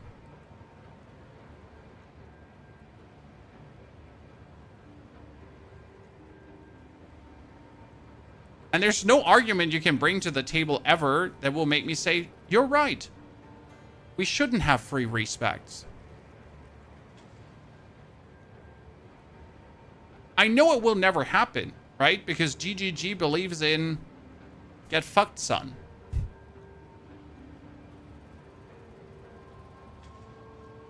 Yeah, but so what Crazy Odd is saying, I literally need to keep a gold farming character so that I can experiment with other characters.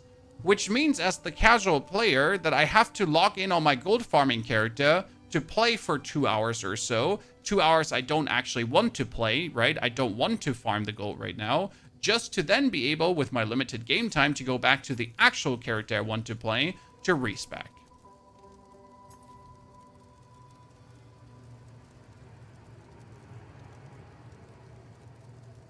I do like having gold been used for a lot of things in game, though. A really big problem when it comes down to respec. I mean, like, you gotta... you can't even use your gold in game, right, Brian? Because you gotta keep it for respecs. So you could say now, hey, I'm gonna go to Louis and I'm going to buy myself a bunch of things, or I'm going to gamble if I feel like gambling, and then I don't have money for respecking. So let's say you actually go for gamble and you pull something cool, and then you feel like, oh wow, I got something cool, I want to respec into a different build, and you don't have the money to do that.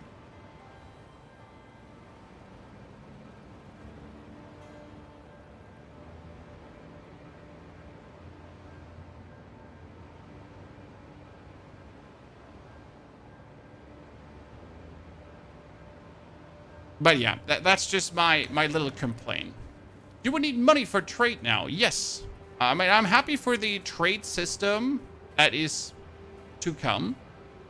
So I'm looking forward to that to a degree, because I believe trading actually makes the game experience worse. But that's just me. I prefer to find my own stuff, which makes it way more exciting to find your own stuff. The only trading I actually enjoy is the currency exchange. That's my happy place. Right? I like the currency exchange. That's a fun thing to mess around with. But actual trading for items just feels horrible. The main reason I like the currency exchange is because I'm too lazy to do a Trials of Chaos. I'd rather run into a chainsaw, laughing, crying, than do Trials of Chaos.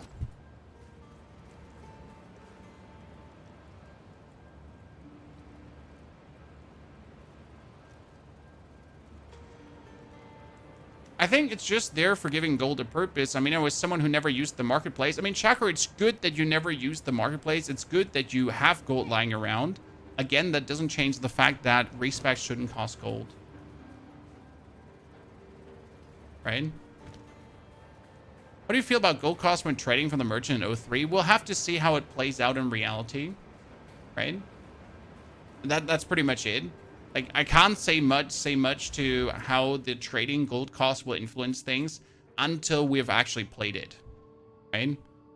This is something that you have to experience before we can meaningful move in any direction there.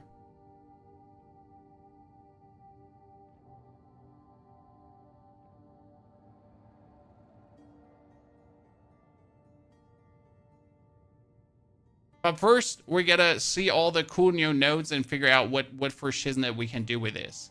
Because that's where it gets the most interesting. Back to Fissure Warrior.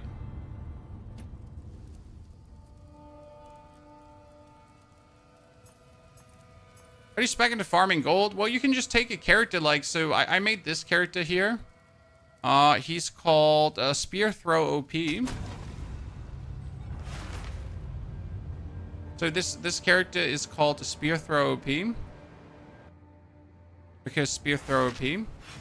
And he's using Spear Throw for some bleed stuff, but what he's mostly doing is just Stormlands and Lightning Spear. And that's it. Right? Oh, I think I had Orb of Storms too. So you can obviously make yourself a character that's just broken, right? I mean, that was a tier 1 map though. You can make yourself a character that's objectively broken with the strongest things in the games, right? And then just delete everything, because yeah. So you're gonna choose the most broken spec you could think about, and then most broken spec around.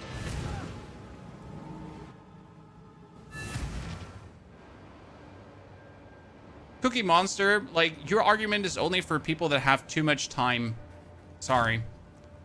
Just running a few tier 15 maps is not an argument, and it's really sad that you can't see how it's not an argument, right? But it's funny that you're still trying to say it. It's the same with, like, people that have a lot of time. that just don't understand this. Curious to see how Hollow Palm is going to be. It's probably going to be fine. Is it going to be insane? We'll see. I mean, end of the day, with enough support, you can make everything kind of insane. So, like, this would be like for your gold farming, right? Just make something that can clear maps without a problem. But again, this is like, assuming I would now want to respec a character, this would bore me out of my mind, right? Assuming I'm just here to respec a character, this would be just like literally work. I don't play computer games to work, right? I don't. Well, actually, that's not true. I do particularly actually play computer games to work, right? This is surprisingly my job. Surprisingly, this is my job.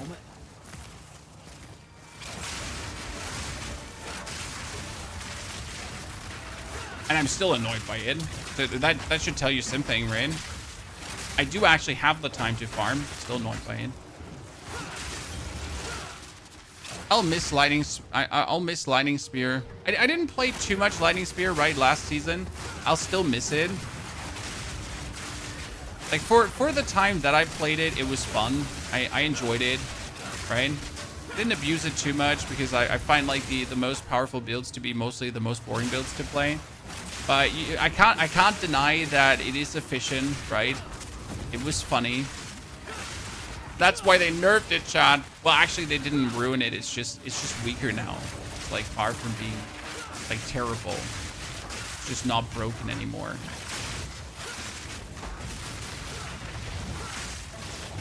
It really used to be broken. Okay, let's teleport you out, my friend. After just zooming around.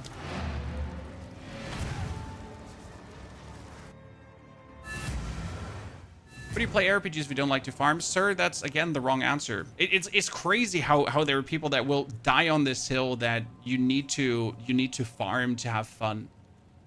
Obviously PoE 2 is a grinding game. I want to grind for gear, I don't want to grind for gold. Again, there's not a single thing that makes this acceptable, sir. It's cute you're trying. It's cute that you're trying. There's nothing, you know? It's great to grind for gear. It's great to grind bosses. It's great to have fun like that. Grinding gold is not fun. And it's not a good game decision. It's not a good design decision. But let's move on from this point because there's nothing you can say. Apart from you have too much time and you actually enjoy doing mindless tasks. Right? That's okay if you enjoy that. I'm not judging you how you spend your time. To find fun in grinding games, finding cool items. Finding cool effing fucking great, like going around and getting cool stuff. That's fun. What's so hard to understand? Making different builds is fun. You know what's actually fun? You know what's really fun? Pressing a respec all button and then putting all these points again and seeing if it works. And you know what? If it didn't work, do it again. Right? I'm going to respec this shit. I'm going to throw out every single, like, gem I have. And then I'm going to do it again. And then I'm going to do it again. And then I'm going to do it again. And then I'm going to do it again. And I'm going to laugh my ass off doing this. And it's so much fun to do. Okay? It's so much fun to do. But guess what? You can't do this. Because what you do right now, if you want to do a new build is, you're going to lock out of your character. So this is my lightning spear character, okay? If I now want to do an explosive spear character instead of the lightning spear character, I'm going to lock out. And I'm going to create a new character. And play that character until level 18. Instead of respecking. Brigizo, thank you for the 47 months of support. Thanks, sir. Very good to have you there, my friend. 1k Zord per 10 nodes to respec? No, just make it free.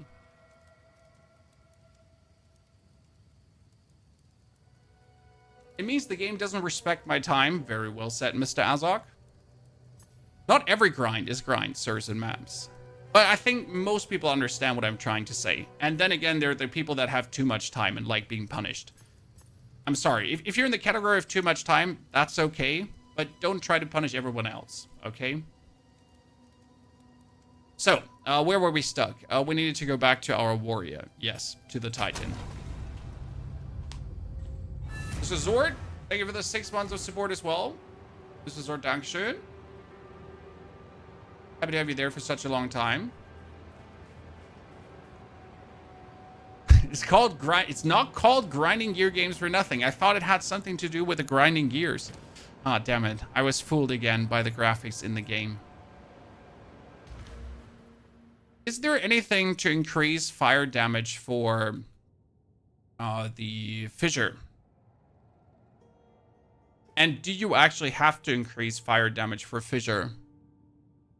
Does Fissure ignite enemies?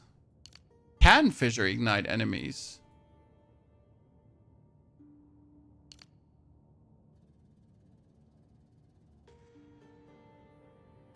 Fissure does do fire damage, so Fissure does ignite as well. Or at least it would build up flammability, right? Should build up flammability. Yeah, all fire damage can ignite. So, I mean, all fire damage builds up flammability now, and then can ignite after building up flammability.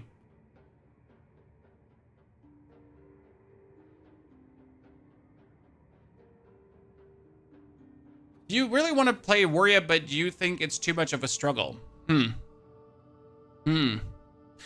So, let's assume you're just playing the standard warrior, okay? So, I want to play a Fissure warrior, obviously, because I like the idea of Fissure, right? And we want to make Fissure explode, and it's kind of funny, and it's going to be looking very cool, and then we're going to add a little bit more to this, and this is like, this potentially could be great, right?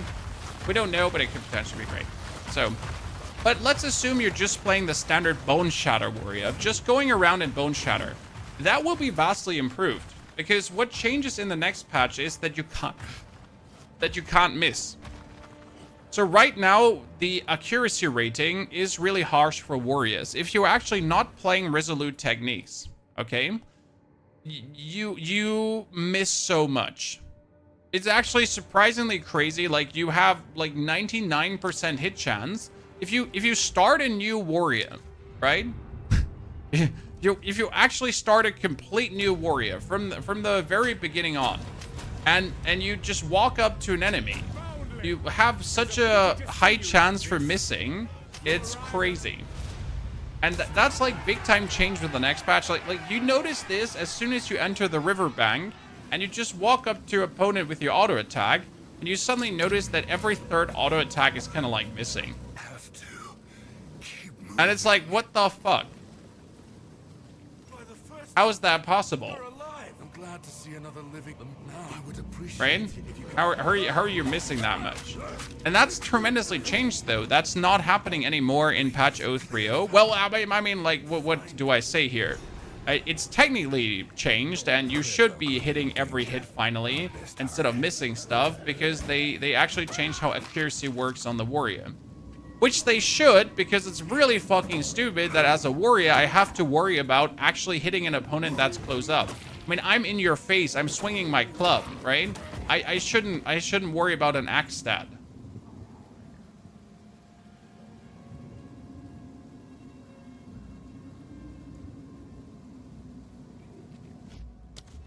De-embrace, I'm gonna read your message and I'm gonna roll my eyes, okay? If you have POB, Path of Building chat, to test a full build, why would you need a full respec to be available? So are you telling me, in your honest opinion, sir, that because there's a third-party tool,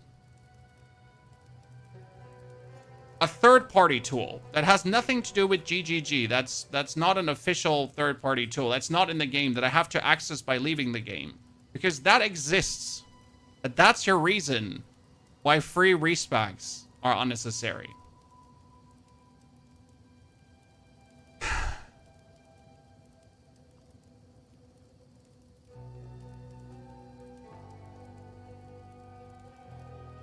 What about console players?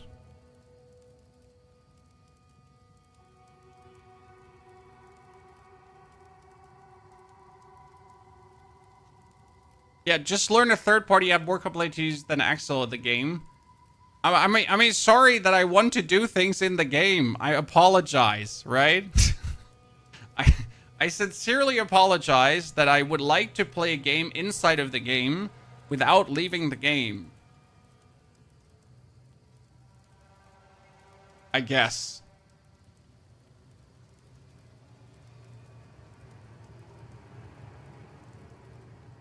So have you decided what class we're starting with? It is a very close race between Tactician and Warrior. I do know that I'm faster with Warrior, testing-wise. I don't know if you've actually ever benchmarked how quick you are through the acts. I did. And I know that if I play a Titan, and I focus on Totems plus Bone Shatter, I am incredibly quick through the acts. Especially since we can now put martial tempo on every single fucking shit. So I can put martial tempo on Bone Shatter, which is unnecessary, right? But I can put martial tempo on the Shockwave. I can get my Bone Shatter up. I can get the Volcanic Fissure early. I can get my Perfect Strike still out and put the martial tempo on it. So I'm very quick and nimble on getting all this stuff out to make myself more powerful. And that's quite nice. So it shouldn't be like a single problem to get things cooking fast. And that's where I might consider, like, the thing is, in order to figure out if Fissure with totems and all that stuff works, I only need 2 hours. Let's say 3 hours maximum. And then we already know if it works or not, right? So you're gonna have this thing pop out, and you're gonna have that, and you need a couple of supports for it. But this is the middle of Act 2, okay? In the middle of Act 2, we already know if this works or not. I don't have to do more for that. So I might start with Warrior because we can, like, really quickly get this rolling. And then if it doesn't work, the way I intended to, if, like, I need to take a different path, I could still lock out Exile and just whip out my Tactician. Isn't Warbringer leveling with totems better? Is it? Hein? Thing is, Hein, we can swap Ascendancies now. So if Titan doesn't work out good, I can swap over to Warbringer. Thing is, we're going to be using Fissure, and we want to have the aftershocks. So if I use the Fissure itself can get aftershocks too. And then I put the totems in, and then I do the earthquakes, and the earthquakes are also counting as a slam skill, right? Yeah. So if I use the Titan, I will get more aftershocks and more damage and more area of effect, everything, more of everything with a Titan compared to the Warbringer giving me one more totem.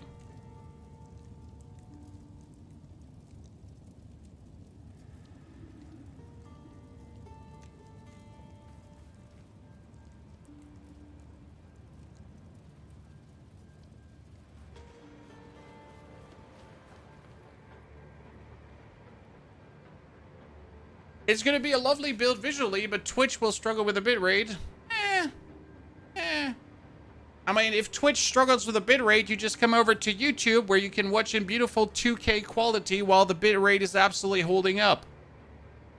Because Twitch is antiquated when it comes down to their bitrate requirements, and YouTube anyways has better quality, right? YouTube, woo! #1. I still think the Fissure change is bait. Dobry. It's not about the Fissure.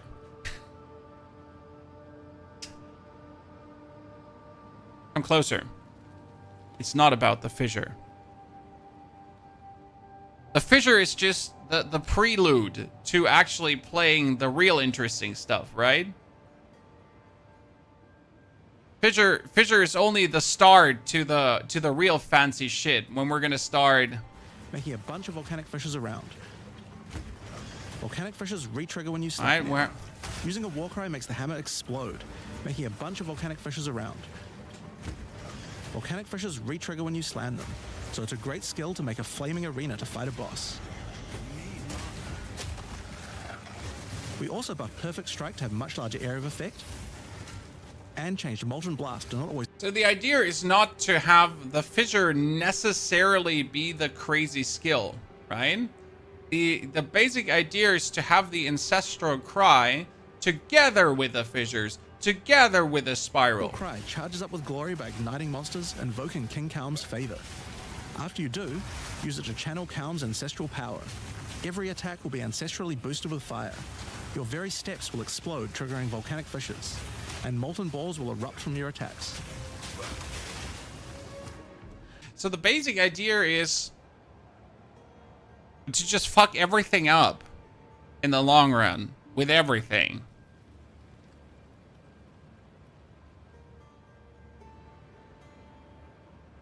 If it then works.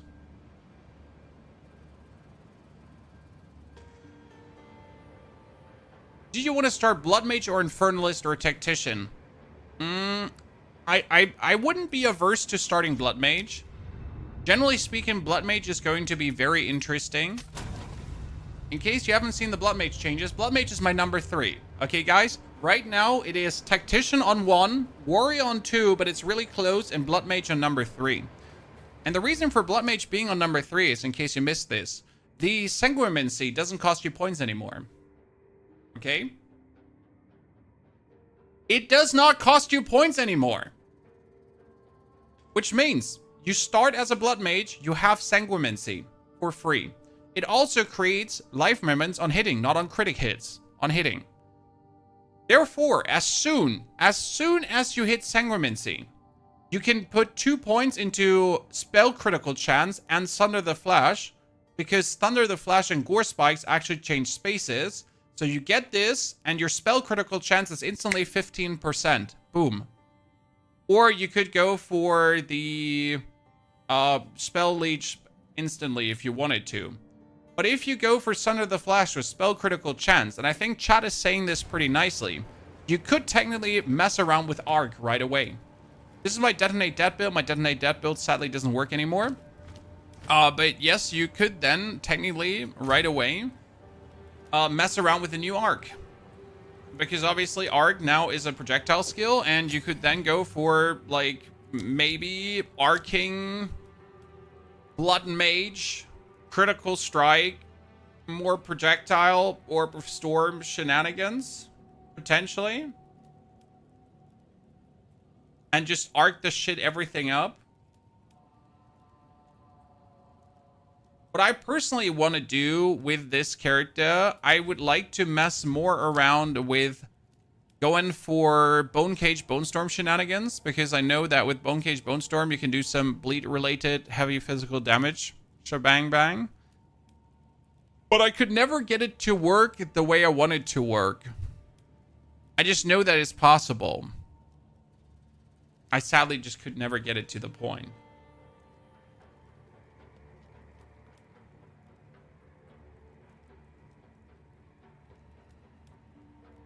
Reap is going to be good enough for a high spell hit build. Possibly. Gotta be tried out. Right? It's hard to predict if something is going to be really good. When we can say that definitely Arc and Blood Mage should be fine. Right? When you're a witch, you're up there. You're anyways, like, you know, with the spell damage. So it's not that complicated to get to that point to make use of these things and be like a meanie beanie. I have no idea how things scale, but I love Demon Form with Arc. Sounds pretty cool. It should work as well. Generally speaking, anything that you can, like, base critical hit chance of spells is 15% is pretty nasty. Because if you can get the base critical hit chance up, and then you scale the critical hit chance of spells anyways with all your stuff, you actually end up with, like, some really nasty spell. I mean, that's what we did here with this build, right? You had Detonate Death, 2 versions of it, and you could actually get the critical chance of this quite nicely up. When we're sitting, what we say, we sit at 52.5% with this right now. It's pretty nice for Detonate Dead to be this high. And then we also had in this build, like here, you had cast on critical, right, to then use Detonate Dead. It's pretty mean. but Arc has a horrible base crit chance. Well, it doesn't matter because the base crit chance of your spells is 15% now.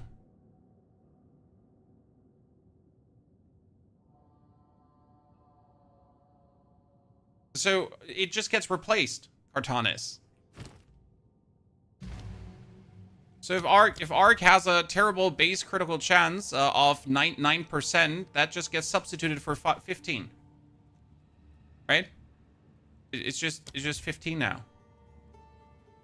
I mean, the same goes for Detonate Date. Detonate Date has 8. 8 is shit.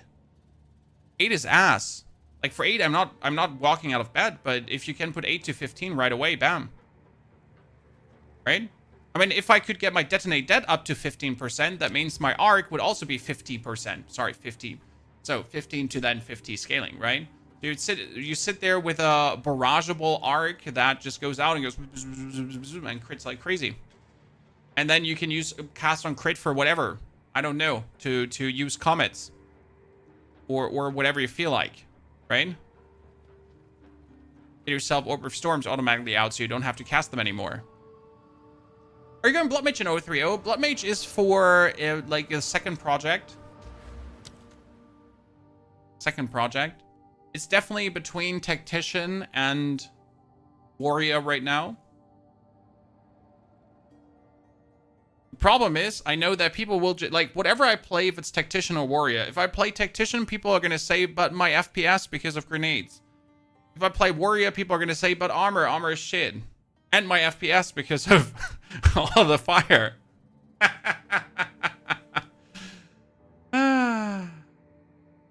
So, kind of like whatever you go for, it's like, but Pony, what are you doing?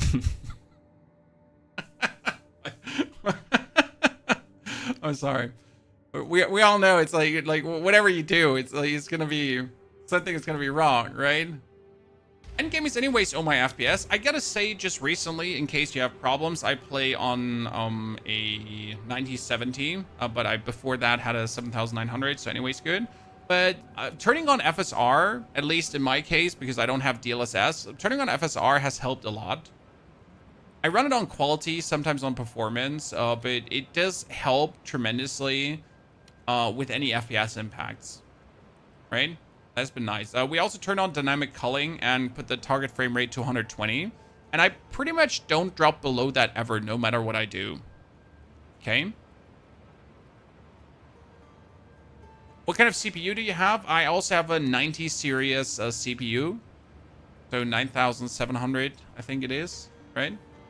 No X3D, so 90 series CPU. And I managed to like stay mostly above, like in the 140 plus range. The current client freezes my new computer even with ballistas. Try resetting your settings. So generally speaking, if any one of you ever has any problems with the game, you go into documents, okay, chat, you go into documents, my games, Path of Exile 2, then you delete the production config ini and restart the game. This can help. It's like I could not start my game last patch.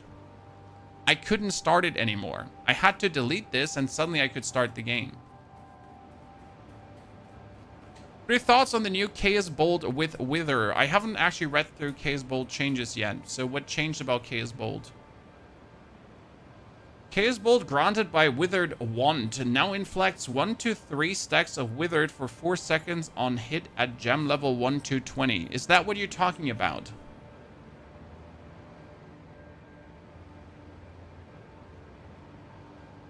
Not bad. Sounds good. But you will have to find a good Withered Wand. Right? Unless you have a good Withered Wand, like, considering this is going to be taking a while.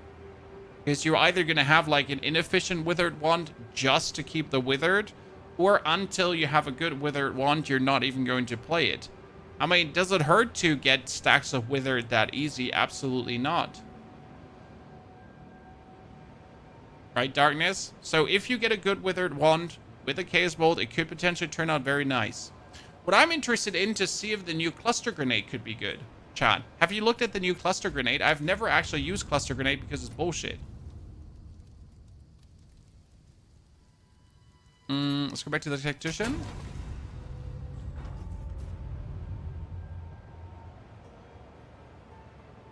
Elmin, you're in the vertical stream. YouTube has a vertical and horizontal stream. So if you're stuck on the vertical stream, you can swap over to the horizontal stream. We got two streams there. Two, because you appear in the short feed and in the normal feed. Ratnam Nat. Thank you for the 91 centuries, Ratnam Nat. Welcome back, my friend. Very good to see you there. We need to pull out the cluster grenade. Let's pull this out quickly. Oh, shit. Pull this out like that. So, cluster grenade. Let's read over it. Cluster grenade says detonation time is 2 seconds. Converts 20% of physical damage to fire damage. Wow, it only did 20 to fire. Wow, that's so bad. And the mini grenades is 3 attack damage 200%, 40 to fire. Explosion radius fires exactly 14 grenades in a nova. So you could always have this cluster grenade. Not yet. That is so widespread that I'm already annoyed by it, right? Because this is like these two, and then, right? Unless you have like massive magnified effect shenanigans, like we have on the artillery ballista, and maybe even reach, because otherwise they're not overlapping, right? You already have to do that, but then they're actually throwing themselves out further away anyways, right? So yay. But cluster grenades, primary grenade attack damage is 400%, 500% now, which is actually kind of cool. Mini grenades attack damage is also increased, not as much, but yeah. It fires exactly 18 mini grenades in a nova, and mini grenades are fired over a 17% increased radius. But what does that increased radius actually use you? Right? I've always found like the cluster grenades technically interesting, but practically I'm just really not sure what I'm supposed to do with this. Right? What am I supposed to do with this? Hollow Palm will be a good start. Well, will Hollow Palm be a good start, sir? Because where will Hollow Palm be located exactly? I mean, end of the day, you will have to use a quarterstaff until you get Hollow Palm anyways. And then Hollow Palm will probably only be good until, to the point where you have some supporting stuff too on top of it. So yeah. Cluster grenades can be loaded into the mortar. Yes, crazy odd. But if you load cluster grenades into the mortar, you're going to have the same shit happening. I mean, the whole advantage of explosive grenade has always been if I drop it here, that all the explosions are overlapping, right? So this is going to do all the damage to someone standing there. I mean, even if I shoot the cluster very close together, like this is the closest I can get them together. Even then, like I wouldn't even hit the boss. I mean, imagine there's an elite standing in front of me, and I'm just like, yeah, get fucked, nerd. And then boom, explosion, and no explosion at all. Maybe the one at the top, you know, would have hit. But apart from that, it would have gone anywhere. The overlap is because of the right gems. No, not really. I mean, the explosive shot has expedite, detonation time, scatter shot for more primal armament, and that's it, right? I wonder if scatter shot works on the cluster.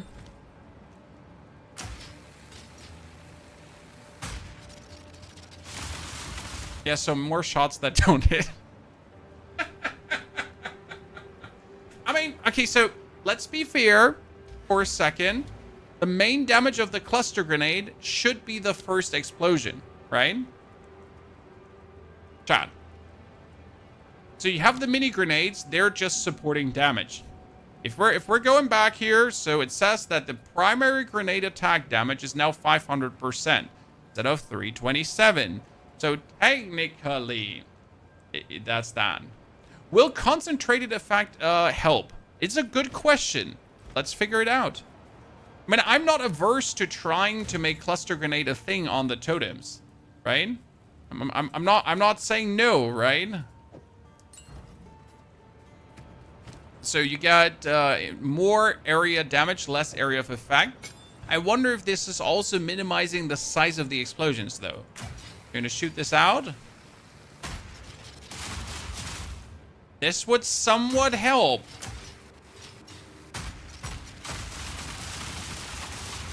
But it's still rather widespread.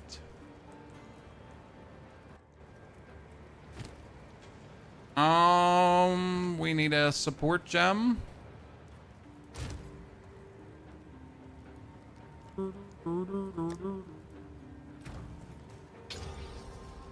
I mean, like, if we're already looking at the damage, so my explosive grenade is sitting at 23,000 damage. Obviously, it has primal armament, which is responsible for 4,000 of the DPS, right? So if I now take primal armament over here, yeah, that doesn't really do much because the conversion is just sad, right? It converts 20% of fizz damage to fire damage, so it doesn't actually do really much, and then we get more elemental damage. So this thing here does mostly physical damage, so we would have to put... can I put heft on it? Does heft work for grenades? Oh, it's been a while. It's been a while.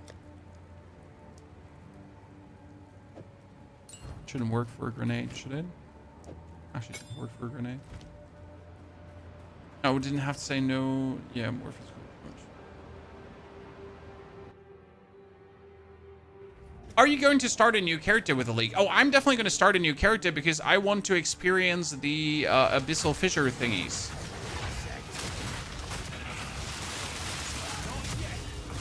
I mean, that's not too sad. But it's still not too exciting. I just find, like, the first explosion to be so sad. Like, sure, the first explosion does damage, but nothing like, too hot. I mean, if you just simply compare this to explosive grenades, and they just kill everything. And that's it, right? Take this. So why use cluster when cluster is literally just like a worse... No, cluster is just like a worse explosive grenade. That's it.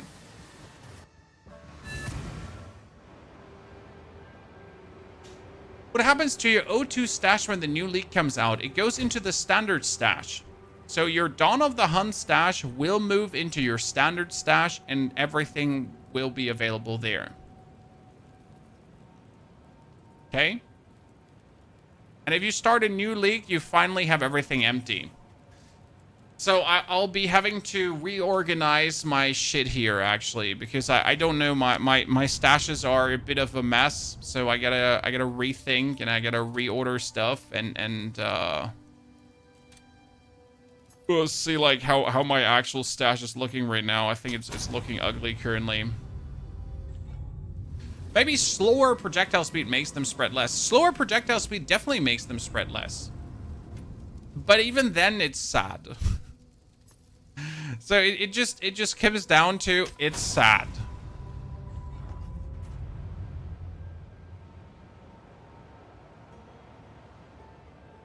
Cluster grenades don't make me happy. Also, it would be against our heat using plan. Because let's not forget, chat, we were trying to use heat. Right? We're trying to use explosive grenades to soak up heat to then do more damage. That was the whole intention behind that.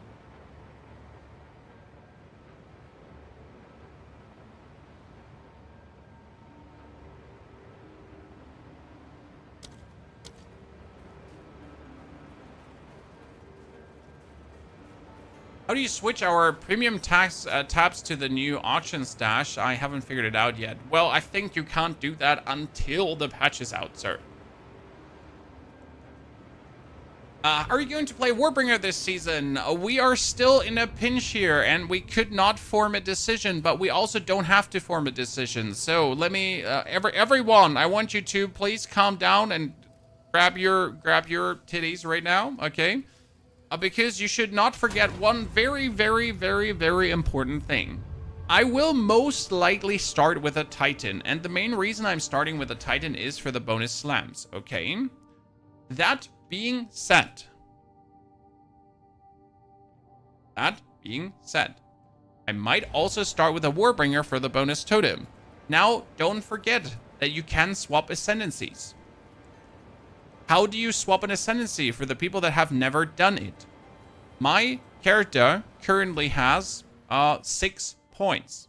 So if I now would want to swap an Ascendancy, I would have to do a run that would give me 6 points. So I wouldn't have to do a run with 3 trials, right? I would have to do a run with 4 trials. I would have to do a run with 3 trials. So this Jin barrier for 3 trials, that would not get me an Ascendancy points, but that is exactly the amount of trials I would need. I could respec into Warbringer. I mean, I still have to do the trials, right? But that's it. And usually you get a lot of chaos trials, right? So let's assume you have 4 points. 4 points is usually an ultimatum with 4 waves, right? That's the 4-point one. So if you notice with 4 points that it's not working, then you just do a trial of chaos again. I mean, usually at the end of Act 3, I have like 3 or 4 trials of chaos ultimatums, right? And you could just do it again.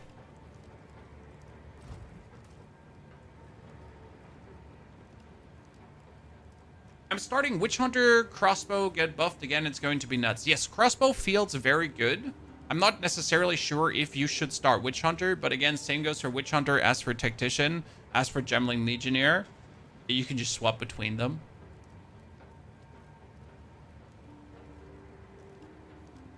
The main thing that you have to ask yourself is not what Ascendancy do you start, right? I think the main question you should ask yourself is where do you want to start in the skill tree? Okay? So I want to do I want to do Fissure, right? I want to do Volcanic Fissure, which means I will need a lot of area effect stuff. Okay, so a lot of area effect stuff is here over on the warrior side. I have some area effect stuff also close to the mercenary, right? That's like mercenary side, but I can also relatively easy reach this as the warrior because of the totem thingy. If I now play a merc and I would mess around with totems, I have to travel from the merc side over to the totems, but at the same time I will have to go for the grenades, so it's kind of like good to also be at the grenade side, right? Regardless. Will be bad if you start Warbringer. No, it won't be bad, and again, you can just swap out of it. Looks like a totem build, not a fissure build. Moko, the problem with a fissure build is you can either choose to do this with a fissure and then do the slam. Okay. You saw this? Fissure, slam. Now, the problem with this is that as you do the fissure and as you do the slams, it's cool. It works. But instead of now doing the supercharged slam to then have your fissure aftershock, right? You could also, in the time where this is happening, just put totems down that just do this way more efficient. So the question, Rava, is, do we want to now,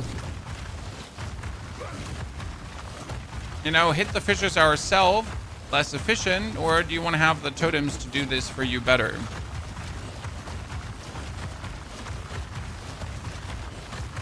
And that's something I can't tell you right now. Have you tried Super Slam plus Reverberate, Tremors, Aftershock? Does it look good? That's what we have right now. So we have the Supercharged Slam with Aftershock, Reverberate, and Tremors. We have the Volcanic Fissures with Jackground, Upheaval, and Primal Armament. Obviously, you don't want the Upheaval in the long run. And we get the Shockwave Totem with Ancestral Urgency just to put them out really quick. And then the Persistence and also the Martial Tempo. Obviously, the Ancestral Urgency is not really needed, but I just wanted to have them out as fast as possible. Now, the thing is that the Martial Tempo that we have currently on the Shockwave Totem can also be on the Volcanic Fissure, because you can obviously use multiple of the same supports on other things, right? The Supercharged Slam is kind of nice with all the Aftershocks happening, so this is not a bad skill. But again, you have to Fissure once, you have to Fissure twice, then you have to use the Supercharged Slam, right? And in a real case scenario, walking up to mobs, that can be annoying.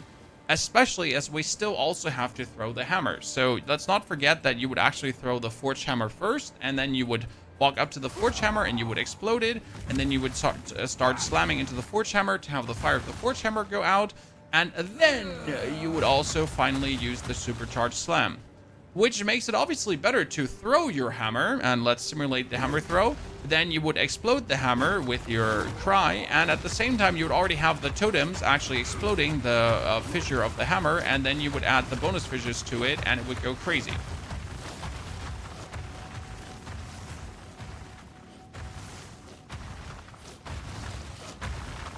Which makes it, like, I guess, better to mess around with totems.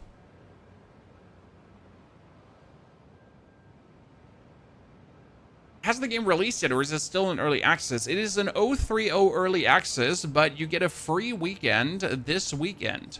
So you can play the game completely for free if then you so wish to.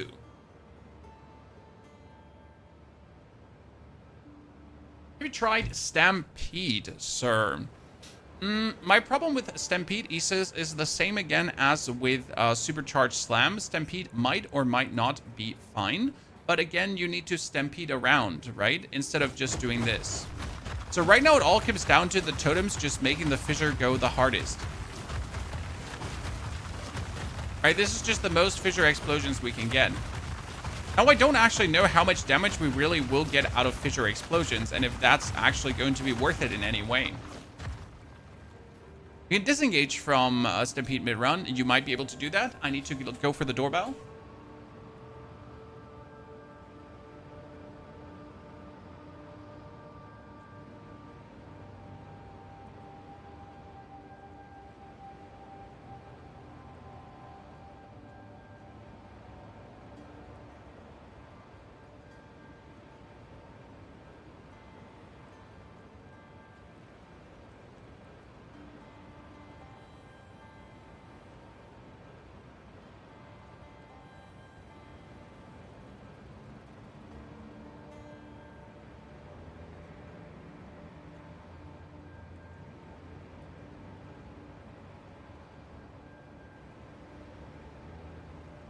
Can we see the new passive tree somewhere? You can see a little piece of the new passive tree Warrior shield skills in the video. They showed the old versus new, and that's it. Shield charge has been buffed. What I'm asking myself is, chat, can we play shield charge Stomping Ground?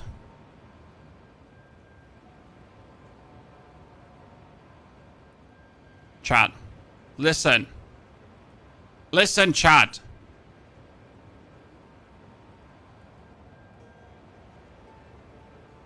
Since shield charge doesn't have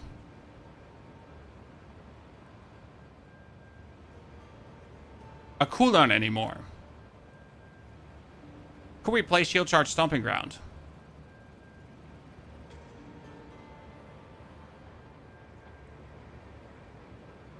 No, for leveling. Chat, for leveling. Okay, listen, look me in the eyes again. We're not talking about Endgame. We're not talking about a crazy build. We're just talking about 1 to 30, 1 to 40, 1 to 50. No, they did not rework Stomping Ground. That's the fun part. So at least it's not in here. What they did to Stomping Ground is Rake is no longer incorrectly tracked as a traversal skill. Consistency is the primary goal of gem tags, and we would have nerfed the Rake Stomping Ground interaction a different way. Instead, if it was appropriate for Rake to retain the travel tag. So Stomping Ground itself is not nerfed. Fixed a bug where Vaulting Impact did not create Shockwave when supported by Stomping Ground. So Stomping Ground itself is technically fine.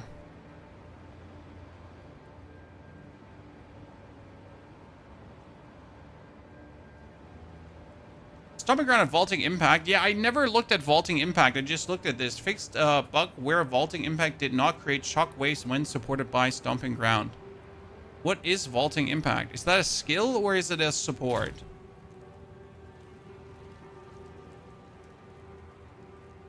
But shield charge stomping doesn't work. You stop stomping the moment you hit something. That's the thing. Right? I mean, so you shield charge, and the start of the shield charge should trigger the stomping ground. So the whole point of stomping ground shield charge is that you're gonna spam shield charge because it doesn't have a cooldown anymore, and you just pretty much go into collision into the opponent over and over again, and it's gonna trigger stomping ground over and over again.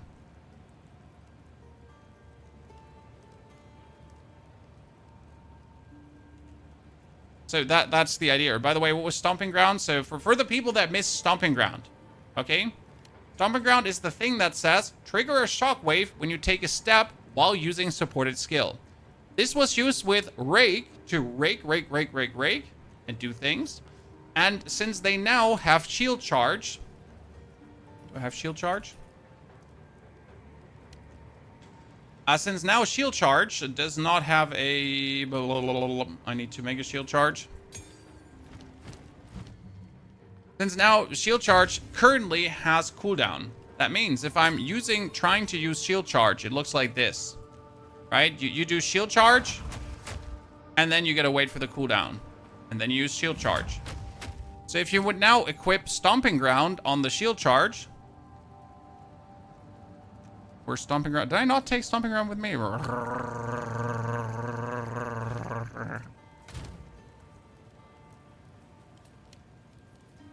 Stomping Ground.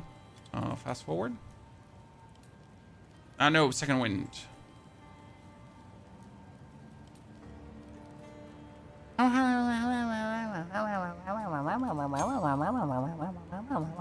Sorry. I was just unamused that I didn't have a Second Wind.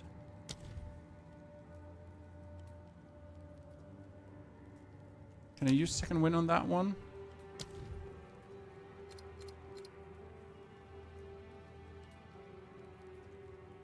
Yeah.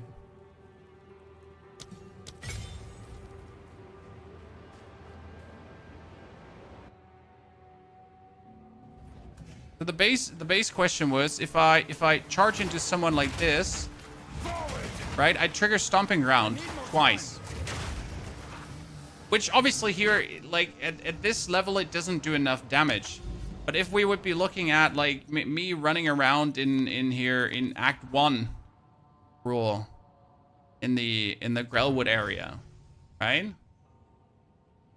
Yeah, technically it's 0.6 second cooldown as that's the attack type, but that would be fine, right? So we now pack Stomping Ground. And then we're like in this area and we would do Stomping Ground. Boom, everything dies. Right? Straight to it then. And then you would do Stomping Ground, everything dies, and Stomping Ground, everything dies. So could we use this for leveling? Right, and then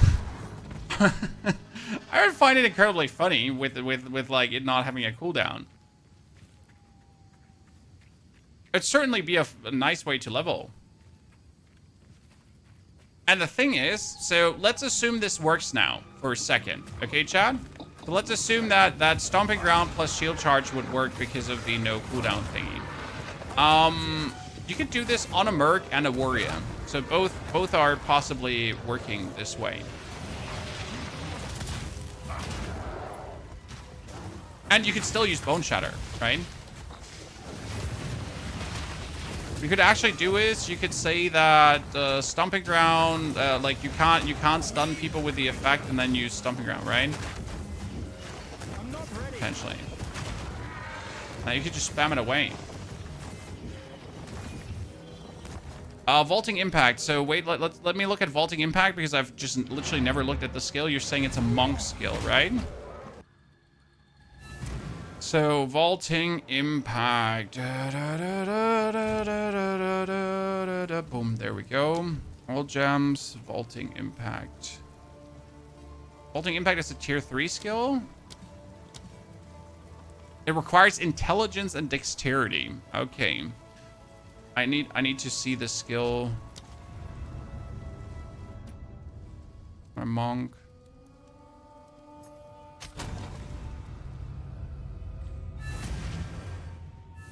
There's a quarterstaff skill.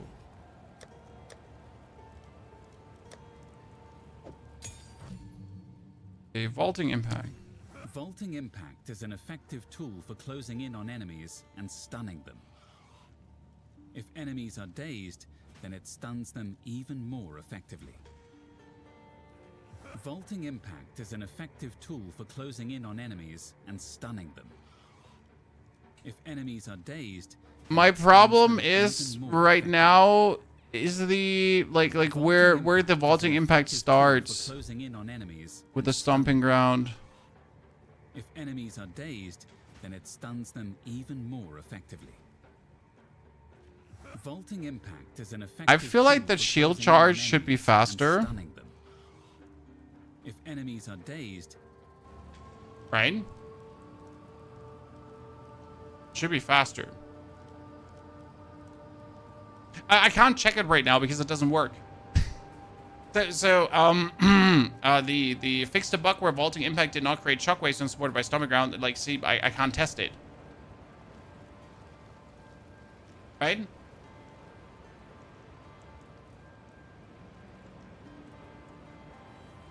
Freedom Warrior. How can a new player grind divines? I just bought the game and get excited watching videos, but the game feels like a Souls-like ARPG. Even trash mobs hit hard. Well, first and foremost, Freedom Warrior, you gotta get used to the game actually being somewhat difficult at first if you're actually playing through. Second and most important, don't care about grinding divines, just have fun and play the game. I mean, sure, you could grind divines by finding good items and then just selling them on the market, but you actually don't need divines. You can just completely play the game without. We did a test, just for everyone that wanted to know this. This monk is actually a solo self-found monk, okay? And we started at level 1, we played at level 90, and we pretty much ended the game, or we ended this monk as we killed the Arbiter. So my goal was to go from 1 to 90 and then kick the Arbiter into the nuts. And that worked completely solo self-found without a single divine, with only the items that I pretty much found on the way, right? And I did actually find a very good staff, with which made me happy. Was a cool challenge, so it's actually possible for everyone to do that. I'm not particularly talented or super smart. I just like to play computer games, right?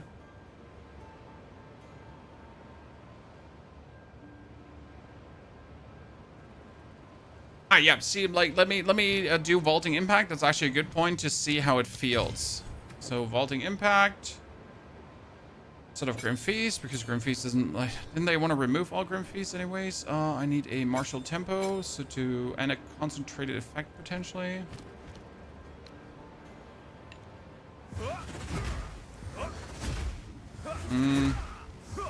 Nah, I like cheat shot more. Did they change something about vaulting impact? Vaulting impact. Vaulting Impact now allows you to jump over enemies and small amounts of terrain. To support this, a number of changes to camera movement has been made that result in smoother camera movement during the skill. Now deals 420 damage at 3 to 20, so slightly more damage. Escalates daze, causing a portion of the damage dealt by the Vaulting Impact to be taken by all sequential hits until the daze expires. Quality now provides broken stance, has second duration or until daze is removed.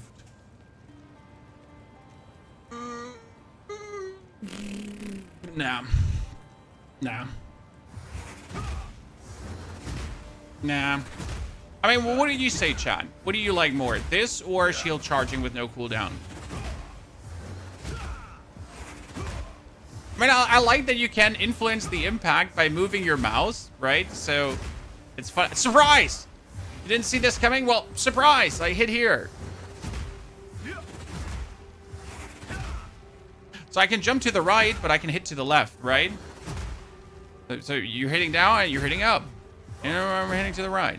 So that's the only useful thing probably about vaulting impact. But it feels substantially slower than shield charging in.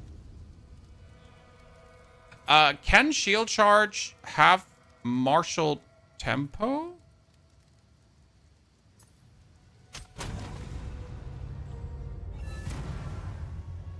Chad?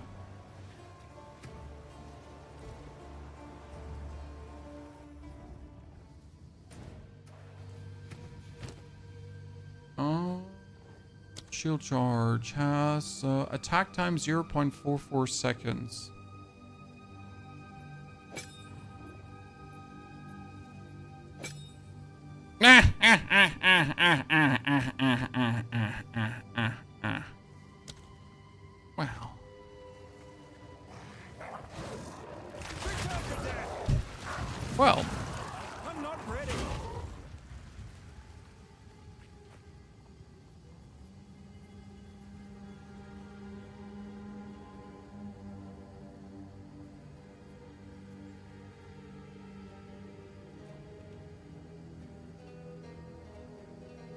It's 3.0 POE side-by-side image relaxing. I'm sorry, I can't go on your link.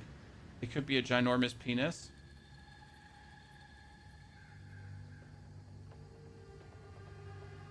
Surprisingly or unsurprisingly, I don't click on random links. No offense. It's a big penis. I knew it. It's always a big penis.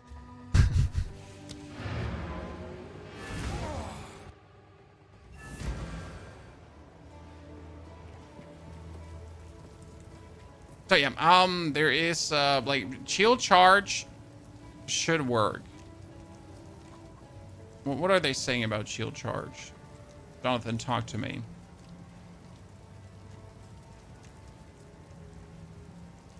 Your attacks. That one. Warrior shield skills were another area we wanted to improve. Now that we've got sprint, we actually don't need to have a cooldown on shield charge anymore. And now also does more damage the further away you are when you use it. I mean, you just can't tell me that shield charge Stomping Ground, like this is the thing. This is it. Unless they ruin Stomping Ground. Fuck you, GGG. I'm doing shield charge Stomping Ground. Like, you can't tell me that this is not the smartest thing to do. Like, this is the 4,000 giga chat mega IQ gameplay thing to do.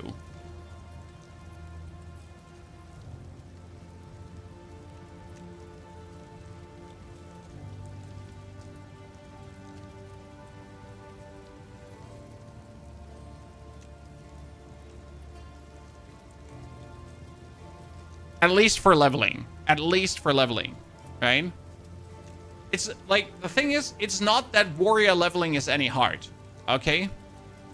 You're taking Bone Shatter, and they took the chance to miss away from Bone Shatter. Okay? This is important. We need to talk about this. So, usually the problem was that you would leap, right? And you would land, and then you would Bone Shatter, and your first hit would miss.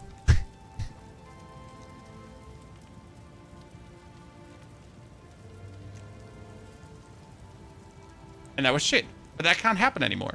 Didn't Rake trigger multiple Stomping Grounds? I don't think Shield Charge interacts exactly the same. No, Rake did not trigger multiple Stomping Grounds. The advantage of Rake was the extreme attack speed. So Rake went like whoop, whoop, whoop, whoop, whoop, whoop, whoop, whoop, whoop, whoop, whoop, whoop, whoop, whoop, whoop. That was Rake. And you could obviously boost that attack speed to go whoop, whoop, whoop, whoop, whoop, whoop, whoop, really, really, really, really fast. And that was like, that was the thing why Rake was so good with Stomping Ground. When you had a spear, right? One-handed spear, anyways, insane attack speed, and you just like literally went crazy. And that's why Stomping Ground was so good. But with a shield charge now, I mean, we can only simulate it this much, right? So I can't simulate this more. This is the maximum I can do. We can choose shield charge with martial tempo, Stomping Ground, and second wind. There's not much more simulation I can do at this point.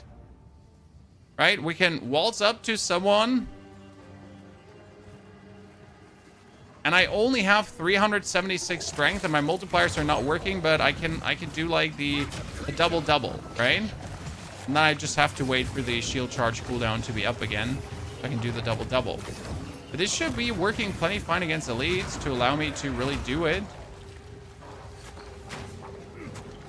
I can't yet. And then Magma Barrier will work with shield charge. See, that's another point made. If we then could use Magma Barrier for the time being.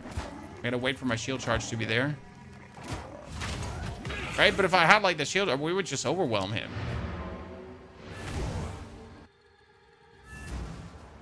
Okay,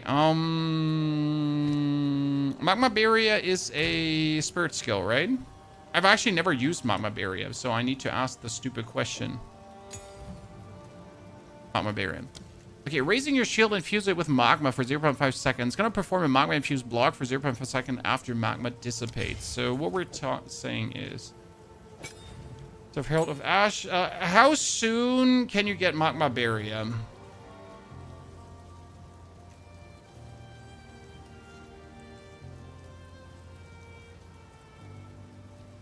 Magma Barrier was also reworked, right? now passively increases your chance to block while active. Over time, it charges up with lava. While fully charged, your next block with your shield raise will spray lava in front of you and grant you an endurance charge. Now grants 25% increased block chance. Magma Spray has added fire damage per evasion on shield and has a radius of 2.8 meters. Magma Spray deals base offhand of fire damage at gem level 3 to 20. Ah, it's a gem level 3 actually. Previously 23 and 680. Okay, more. Quality improves block chance.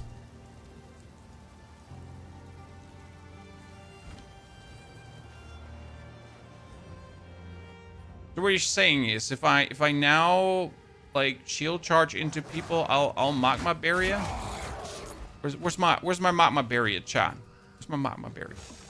It's only when I'm blocking an attack, right?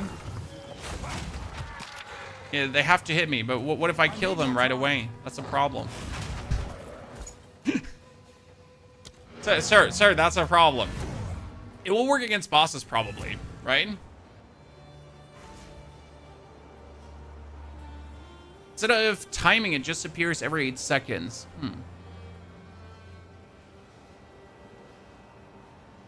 A current magma requires a perfect block. Okay, but now, like, the difference passively increased block. Over time, it charges up with lava. While fully charged, your next block of your shield raise will lava in front of you. I mean, it should work. It should work, especially against bosses. So we could potentially use this against bosses. I mean, you're probably still better off using the like the Herald of Ash, because while active enemies use sufficiently overkill with non-herald attacks will cause an explosion, which means if I Stomping Ground shield charge people, then I will just Herald of Ash explode, right? So the thought is that, yes, sure, Magma Barrier could work, but why use Magma Barrier if your Herald of Ash is just going to, like, absolutely explode everything to the shits, right? And then we actually have, like, you have your shield charge itself do damage, and you have the collision of the shield charge do damage, right? And then you have the Stomping Ground do damage as well.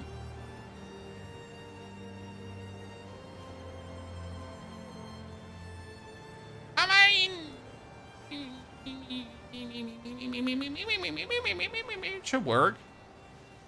The shield charge will do less damage, yeah, but that doesn't matter because we're doing the damage with the Stomping Ground, right? I mean, like, only if, like, so, wait, let me reel this back. Chat, I'm reeling it back. I'm reeling it back. Even if this only works in Act 1, it's a win. You know? Even if it only works in Act 1 and only in Act 2, it's going to cut the time you take in Act 1 and Act 2 in half. Questions. If you start the new PoE 2 League, you will need to play Acts 1 to 3 2 times again. No, Bernici. If you actually subscribe to this channel with your Twitch Prime sub, you can jump right away into the endgame. This is a scam. You can still Prime sub, though. What happens in the new patches, you're going to play Act 1, 2, 3. Then you're going to play the new Act 4. And after Act 4, you're going to be playing Act 1, 2, 3 different. They're coming, they're called intermediary acts. You're going to return to this area, to Clearfell, to help Renly rebuild the town and fight some new bosses. You're going to return to the Sands to do a specific quest for Sala, new bosses as well. And you're going to return to the mountains to help Doriani in his Fallout bunker. I can already tell you one thing. I fought 6 new bosses, chat. 6 new bosses. They're amazing. Oh, they're so good. The boss designs are so good. They're so good. They're so beautiful. I was at Gamescom, and I fought some new bosses there. It was a great experience. So, generally speaking, alone the new areas for the new bosses, beautiful. It's definitely going to be more fun to do Act 1 to 4 and then the 3 new mini acts instead of the 3 acts again. The biggest problem was, right? The biggest problem was that Act 1, 2, 3 always felt so shit because it was the same thing again. Right? How high did you get? I only killed 6 bosses because I wanted to have the keycap. Sadly, I don't have it here with me in the room. Killing 6 bosses gave you a keycap. I don't know if you would have gotten it with 8 as well, but I wanted to have this one. That's my new escape key. That's my new W key now, chat. Because when I'm pressing W, it should be in glory. Is PoE 2 easy enough to play for someone who's completely brand new to it? Yes and no. It's a very good question, sir. So, Path of Exile 2 will chew you up, spit you out, and then chew you up again, and it's also going to poke you in the butthole multiple times per minute. As you start into the game, okay? This is like a brand new level 1 character. You could easily die against these guys. Because they do massive damage to you. I mean, see, like, this is how quick I could technically die. If I'm not fighting back. And even if I'm fighting back. So, Path of Exile is unforgiving to a degree. So you gotta actually play. You gotta try to allocate your points smart, right? You gotta try to actually play the game. And if you're mindlessly stumbling into a bunch of enemies, you might die. As you should. Like, right, if you're just running into everything, if there's a pack of 20 monsters and you're just running into it, and you're not taking your potions, then you're gonna die. As you should. But once you've figured out the ins and outs and you get better at it, that's not going to happen that much anymore. I get scammed so hard at Gamescom, I killed 7 in 20 minutes, and only afterwards they told me I don't get shit because they ran out. I'm so sorry, my friend. I was there on Thursday in the morning. I didn't have to stand in a queue. There were like 3 other people with me. That's how you do it. Just tell him to follow a build guide. I do believe the game is really intuitive.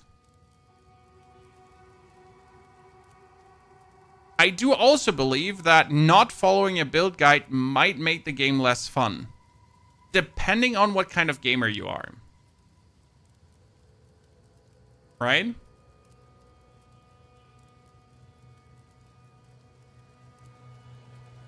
I like how you always make your streams and guides informative, and the amount of hours you put into every project is impressive. Thank you very much. I appreciate it.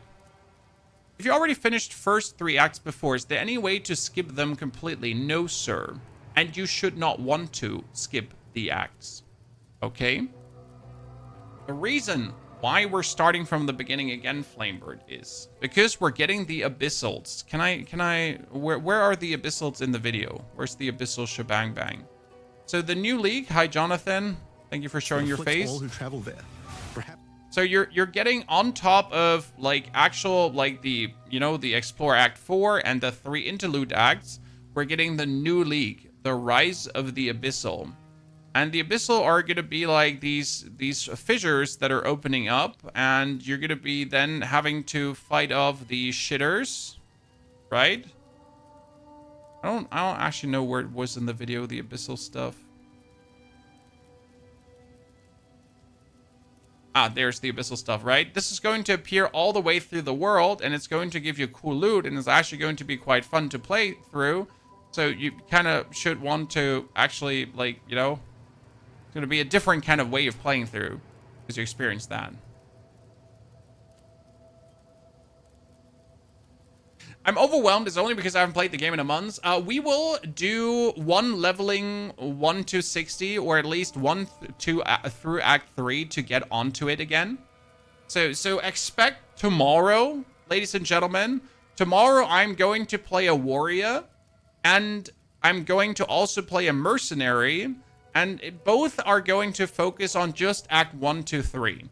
I'll just want to go through the motions another time. I just want to see how it feels. I want to play a bit around with the skills, even though they're weaker. So yes, we will try out Fissure.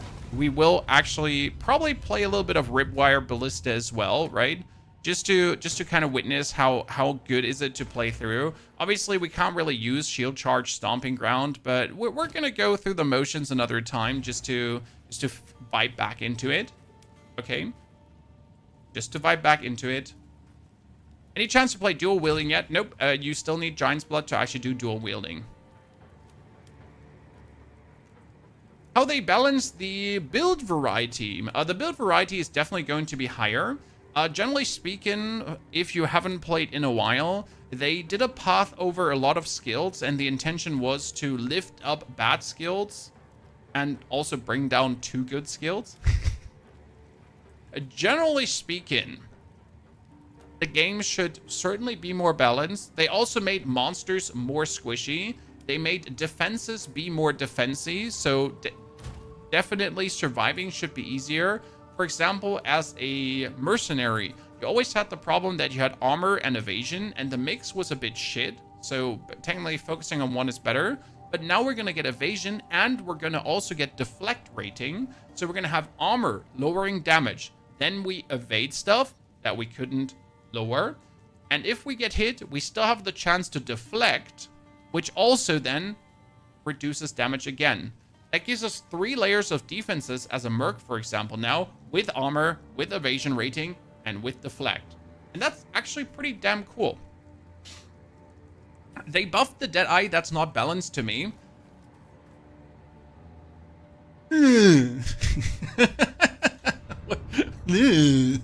What can I say? The Deadeye is definitely going to turn out overpowering. For the people that missed what happened, Deadeye in general is strong. Alone for the bonus projectile in any kind of projectile-based build, right? You just get bonus projectiles. But they're also reworking the avidity, and they're most importantly reworking call shots and eagle eyes.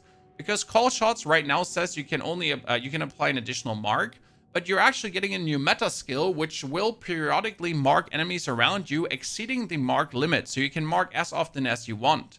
And marks have always been quite cool in certain builds. Like some builds need the voltaic marks, other build needed the frozen mark, and you used to be able to actually use cast on crit, cast on whatever to actually get more marks out. The problem is we can't do that anymore, right? So mark limit is now 1. You cannot exceed the mark limit unless you are Deadeye, as it seems. And Deadeye also gets a cool skill to now have your marks just hit people periodically around you. And if you consume those marks, the enemies also get critical weakness. That's kind of mean. That being said, I think as strong as Deadeye is, as powerful as it might be, it's going to be a try-hard choice. Does that make sense to you? So, like, for example, a lot of my Merc builds, my Merc Grenade builds that I play here, they were actually their strongest on a Deadeye. That doesn't mean that they were weak on a Mercenary, right? Why strong on a Deadeye? Because you get 1 bonus grenade, which is actually insane, right? So if you do like 15,000 damage with all your explosive grenades, and you get 1 bonus grenade, that's another 15,000 damage on top. Now, the thing is that, obviously, if I wanted to try hard and really sweat my butt cheeks off, then playing the Deadeye made sense for the bonus projectile. But that was really for, like, absolutely sweaty butt cheeks clapping, like, maximum super whatever. And I'm okay with this existing, right? I'm okay with this being a thing for people that want to sweaty try hard.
Sorry, family back from kindergarten.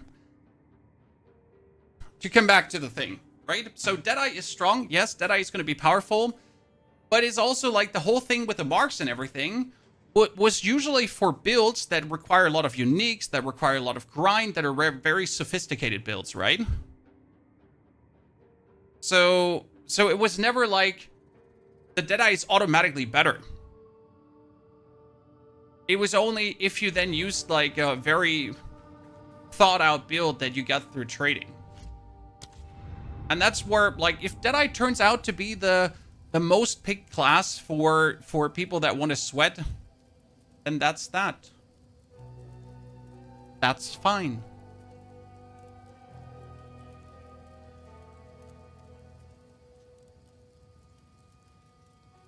I see it completely different. Playing anything but Deadeye seems like tryhard if Deadeye turns out to be the best currency farmer in this trade-focused game. Haha! Haha! See, that's a very interesting point you bring up there, only half drunk. If you want to participate in the meta game of farming up, farming currency, and trading, then I fully agree with you. But that's 5% of the community, 10% of the community. When I play the game, or I try to play the game like 90% of the community does. Right? And 90% of the community is not sitting around farming currency. They're not logging in every day to grind the Trials of Sekimas with the right things to get the maximum amount of stuff out, to then go into the trade to earn their divines to, right? That's not how the big part of the community plays the game.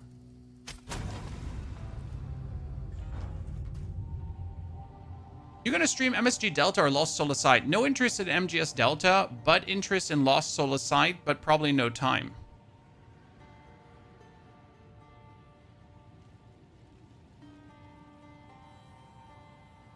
I will say, yes, if you are interested in playing the meta game, if you're interested in tryharding, again, right? Then you definitely should play Deadeye. I just try to vibe out and make my own build work. Exactly, and that's why you don't care about Deadeye being too strong. This is the whole discussion of also in Diablo 4. I'm going to bring Diablo 4 in right now. So even if you know that in Diablo 4, one class is the best class, or one class is or one build is the best build, what do you care, right? What do you personally, trying to have fun, care about this, right? Whoever is the highest leaderboard finisher, what do you care? What does that bring you fun-wise? What does make you enjoy the game more or not? Correct? Yes, we all want good working builds, right? You don't want to struggle. You want to beat Act 1 to 4 without too much struggle. You don't want to get stuck on the Act 3 end boss because your build sucks. Yes. But you don't need the best build in the game for that. What do you think will be the cooldown reduction on the new Mortar Totem, like 80%? I hope it's gonna be a lot, Hemte. What's Hemte saying, Chad? The Mortar Totem reads... Mortar Cannon. So the Mortar Cannon reads, raise a cannon which uses socketed grenade skills with significantly improved cooldown recovery rate. Now... How much is significantly improved? Care to gamble? Because the only thing that's holding back a grenade build right now is after you shot all your grenades, your cooldown recovery rate. The standard cooldown recovery rate on an explosive grenade is 5 seconds. Is it 5 seconds? Yeah, it's 5 seconds. Because obviously we're playing like gems to increase, like here we play something like Scatter Shot and we have the payload gem and all that kind of stuff that reduces the cooldown recovery rate. So without this, we would be sitting at 2.94 seconds. But if it says significantly increased cooldown recovery rate, it should work. Can we have 2 totem skills with different grenades though? I don't think so. Chat. I don't think we are able to get 2 mortar cannons with different skills in. But how many how many grenade skills can we put into this? So, differing question. Differing question, chat. But how many grenade skills can we put into this?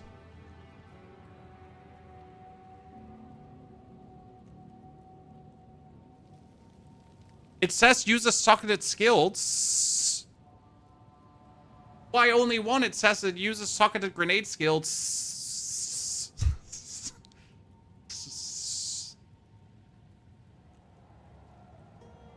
I should technically be able to put in more. I mean, it's a mortar cannon. I wouldn't mind being able to put in 2 grenade skills.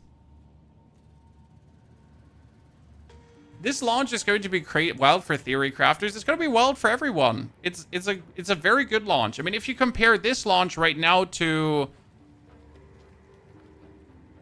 the 0.2 one. 0.2 was cool because we got a new class and we get new Ascendancies. I almost feel like this one has more to offer, though, despite not having a new class and new Ascendancies. Didn't they remove the multi-skill ability? No. So what they did remove is they removed having multiple skills in your tree. I cannot put another explosive grenade in. Okay? Jan? I cannot do explosive grenade, level 17, for example. What I can still do is, I can still put out a totem and socket the same skill in. So I can use explosive grenade and use a mortar totem with explosive grenade, if I then so wish to. I don't know where the exact part is in the patch skill. Oh, it's going to be very far. Like, it's somewhere in here. I don't know where exactly it was, like on which level. But yeah, it refers to not being able to have like multiple tier level skills to do some stuff with that. That makes sense. It was the basic idea behind it. Kind of.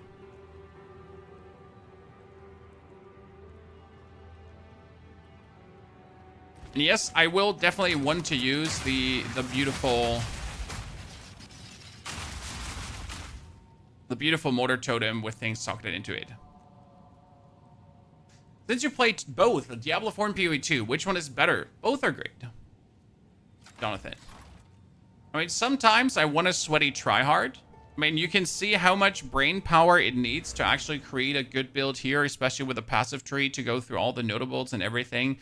To find out, like, if you want to juice area of attack, to then reduce the cost of your skills and all that kind of stuff. So it's very in-depth and it's very functionally try-hard to actually do something in Path of Exile. I mean, like, existing in Path of Exile is hard, right? Like, even with a very well-built character, if I now go into the endgame, right? If I now do a tier 15 map, or even if I just do a tier 10 Waystone, I need to actually play the game. Correct, ladies and gentlemen? I'm not just going to turn off my brain. I need to look at the screen and I need to look at what I'm kind of doing. Unless I obviously play my Lightning Spear build. But even if I play my Lightning Spear build, I need to have like a certain amount of I pay attention to things, right?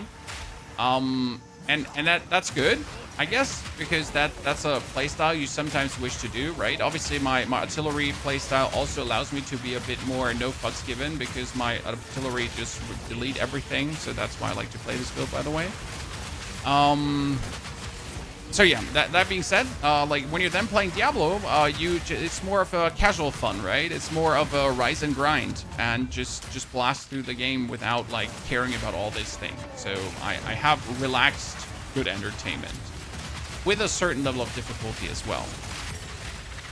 I just don't want to sweat every second of my life, always, right? Sometimes I just want to relax.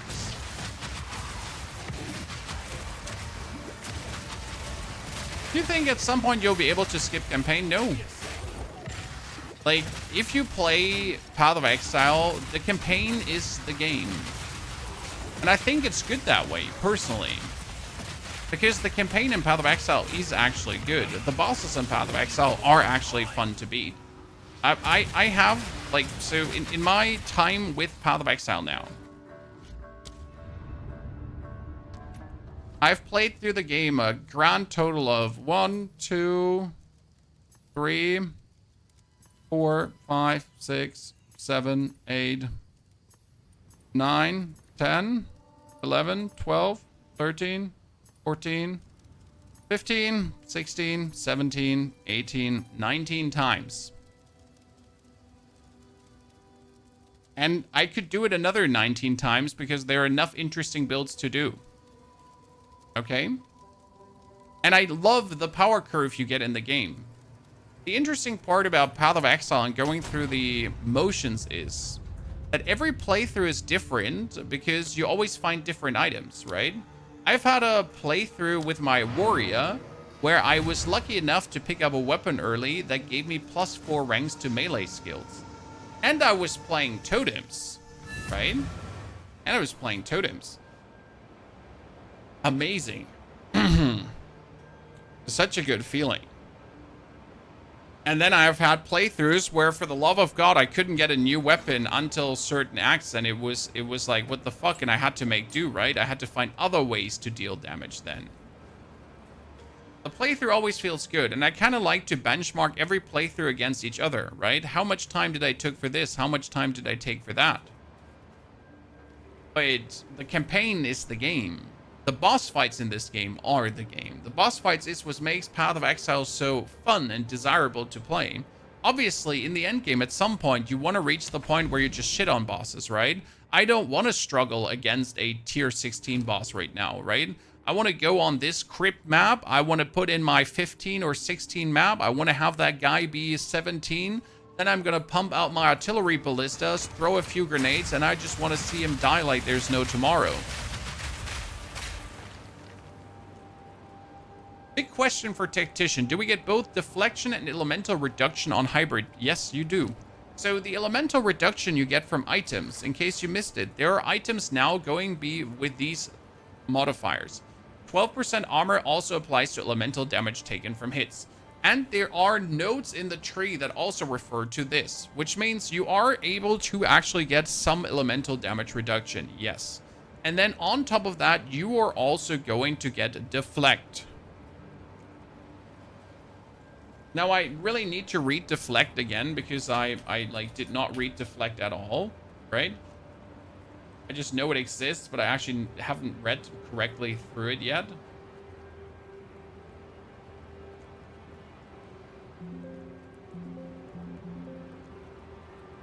How does deflect again work exactly? I mean, you can get deflect also on items, so you can get items like this, right?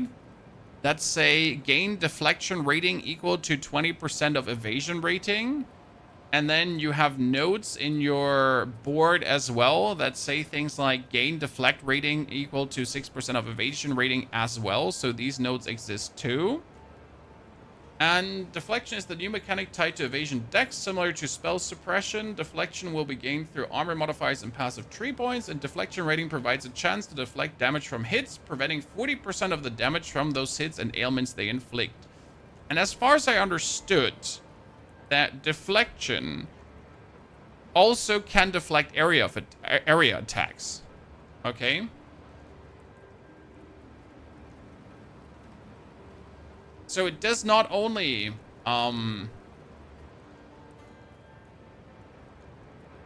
it does not only like actual hits, also spell hits and area attacks. So that's kind of cool on the deflect side, right?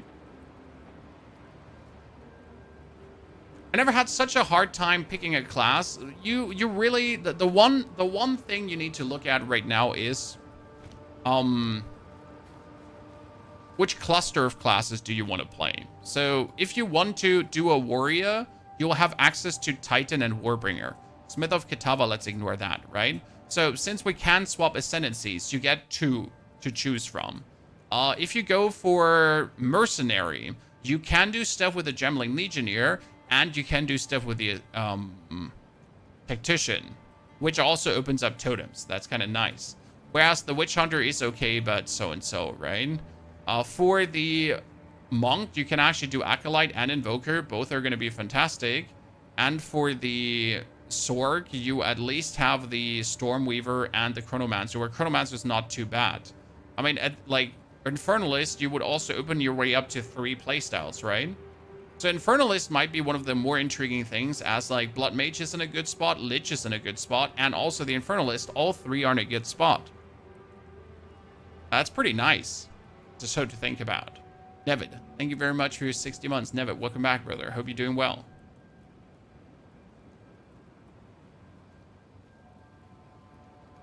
I mean, Huntress is not so interesting currently, because Huntress, everything was nerfed, which makes me really sad. So Spearfield was nerfed, and Lightning Spear was nerfed. So the two meaningful builds were nerfed. Stomping Ground is not working anymore. Yes, you can still make bleed-based builds, which I will definitely look into if we get more bleed nodes, right? Because right now, the bleed nodes are really clustered. So if you want to do anything bleed-wise, spear-wise, spear bleed-wise, you are actually better off choosing Warrior, then you're better off choosing Huntress, because the bleed nodes are just so close to the Warrior tree. And if you choose a Titan, right, this is actually the bullshit. So I want to do a bleed build. Guess what, Chad? I'm better off choosing a Titan, because the Titan obviously increases all the magnitude of bleeding nodes by 50%. So instead of getting 10%, I get 15% everywhere. And that's just amazing, because I only have so many magnitude of bleed nodes, right? There are not too many there. And then you have like the magnitude of ailment nodes also that you could be taken. Right? That was here. That was magnitude of ailment. Exactly. And the magnitude of ailment would also be increased by our friend. So, yay. Right? Where would I even remotely look at not playing the Titan?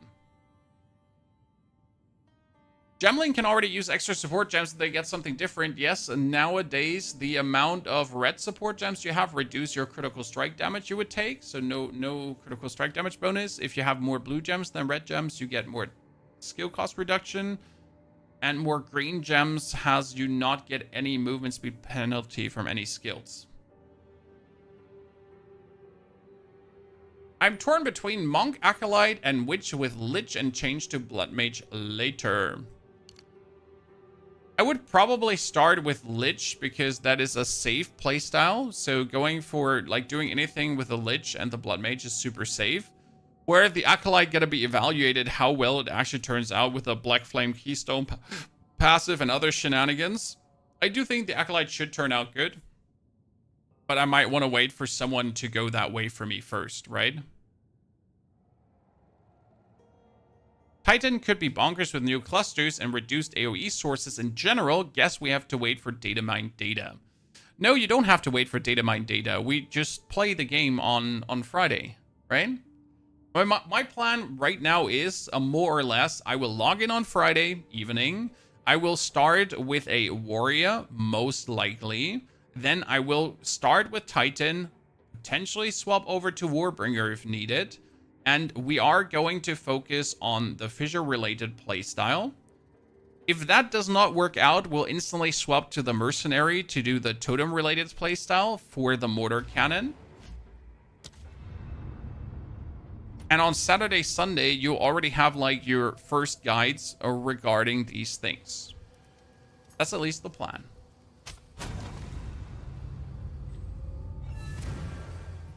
What would be an ideal crossbow for the Totem Tactician? That depends heavily on what skill we're going to end up using, right? I mean, technically for grenade stuff, you always want to have a bombard crossbow. Grenade skills have an additional projectile. Because does this count for the mortar crossbow too? Technically it should count for the mortar too, right?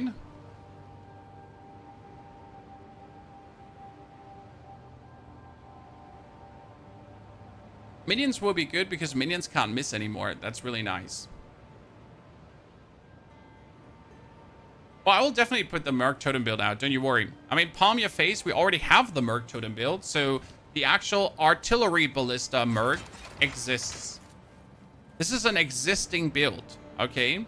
The Artillery Ballista Merc exists and is strong and powerful and brilliant. And it will only get stronger with the next patch because the artillery ballista and the ribwire ballista each are now profiting from your actual weapon. So if you have a weapon that has massive, insane damages, then your artillery ballista will also do massive increased damage, which is quite freaking nice, to be fair. And you can also get another artillery ballista. So the actual build that I have here right now is already stronger, right? Like, even if you don't go for the mortar-based build, the actual totem-based mercenary is strong. Yes.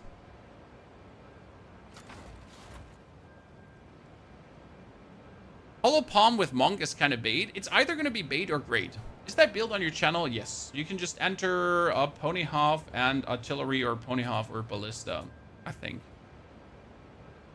Right? Let's see.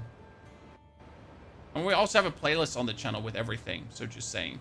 But seriously, if I enter Ponyhof and artillery here, this is the Tactician. This is the artillery. Screen clears. There you go. Got it. But there's also a playlist on the channel. Generally speaking, all the games have playlists, chat, in case you have never checked out this tab. So we have, like, here what's Wu-Chang, Dune, Claire Obscure, Atomfall, Titan Quest 2, Dragon. Oh, there's Path of Exile. See, full playlist has everything in it. Everything in it. Everything, with including a lot of streams and all that kind of stuff. So it's full.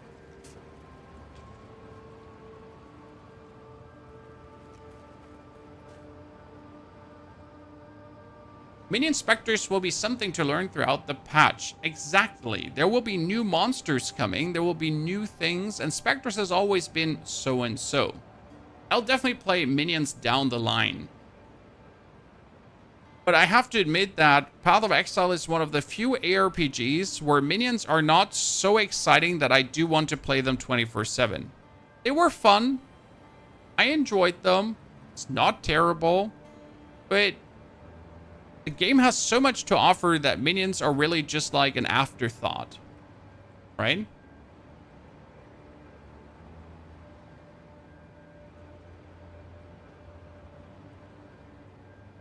Hollow Palm looks fast enough for me, paired with Shayula.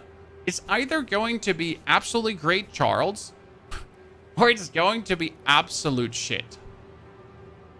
By the way, chat, in case you haven't seen all the changes to all the Ascendancies, we have a document created for you with everything wrapped up, and we've uploaded a video on the channel with all the changes, explained all the changes and what they mean, just if you missed that. And I'd say we're also going to be wrapping it up here.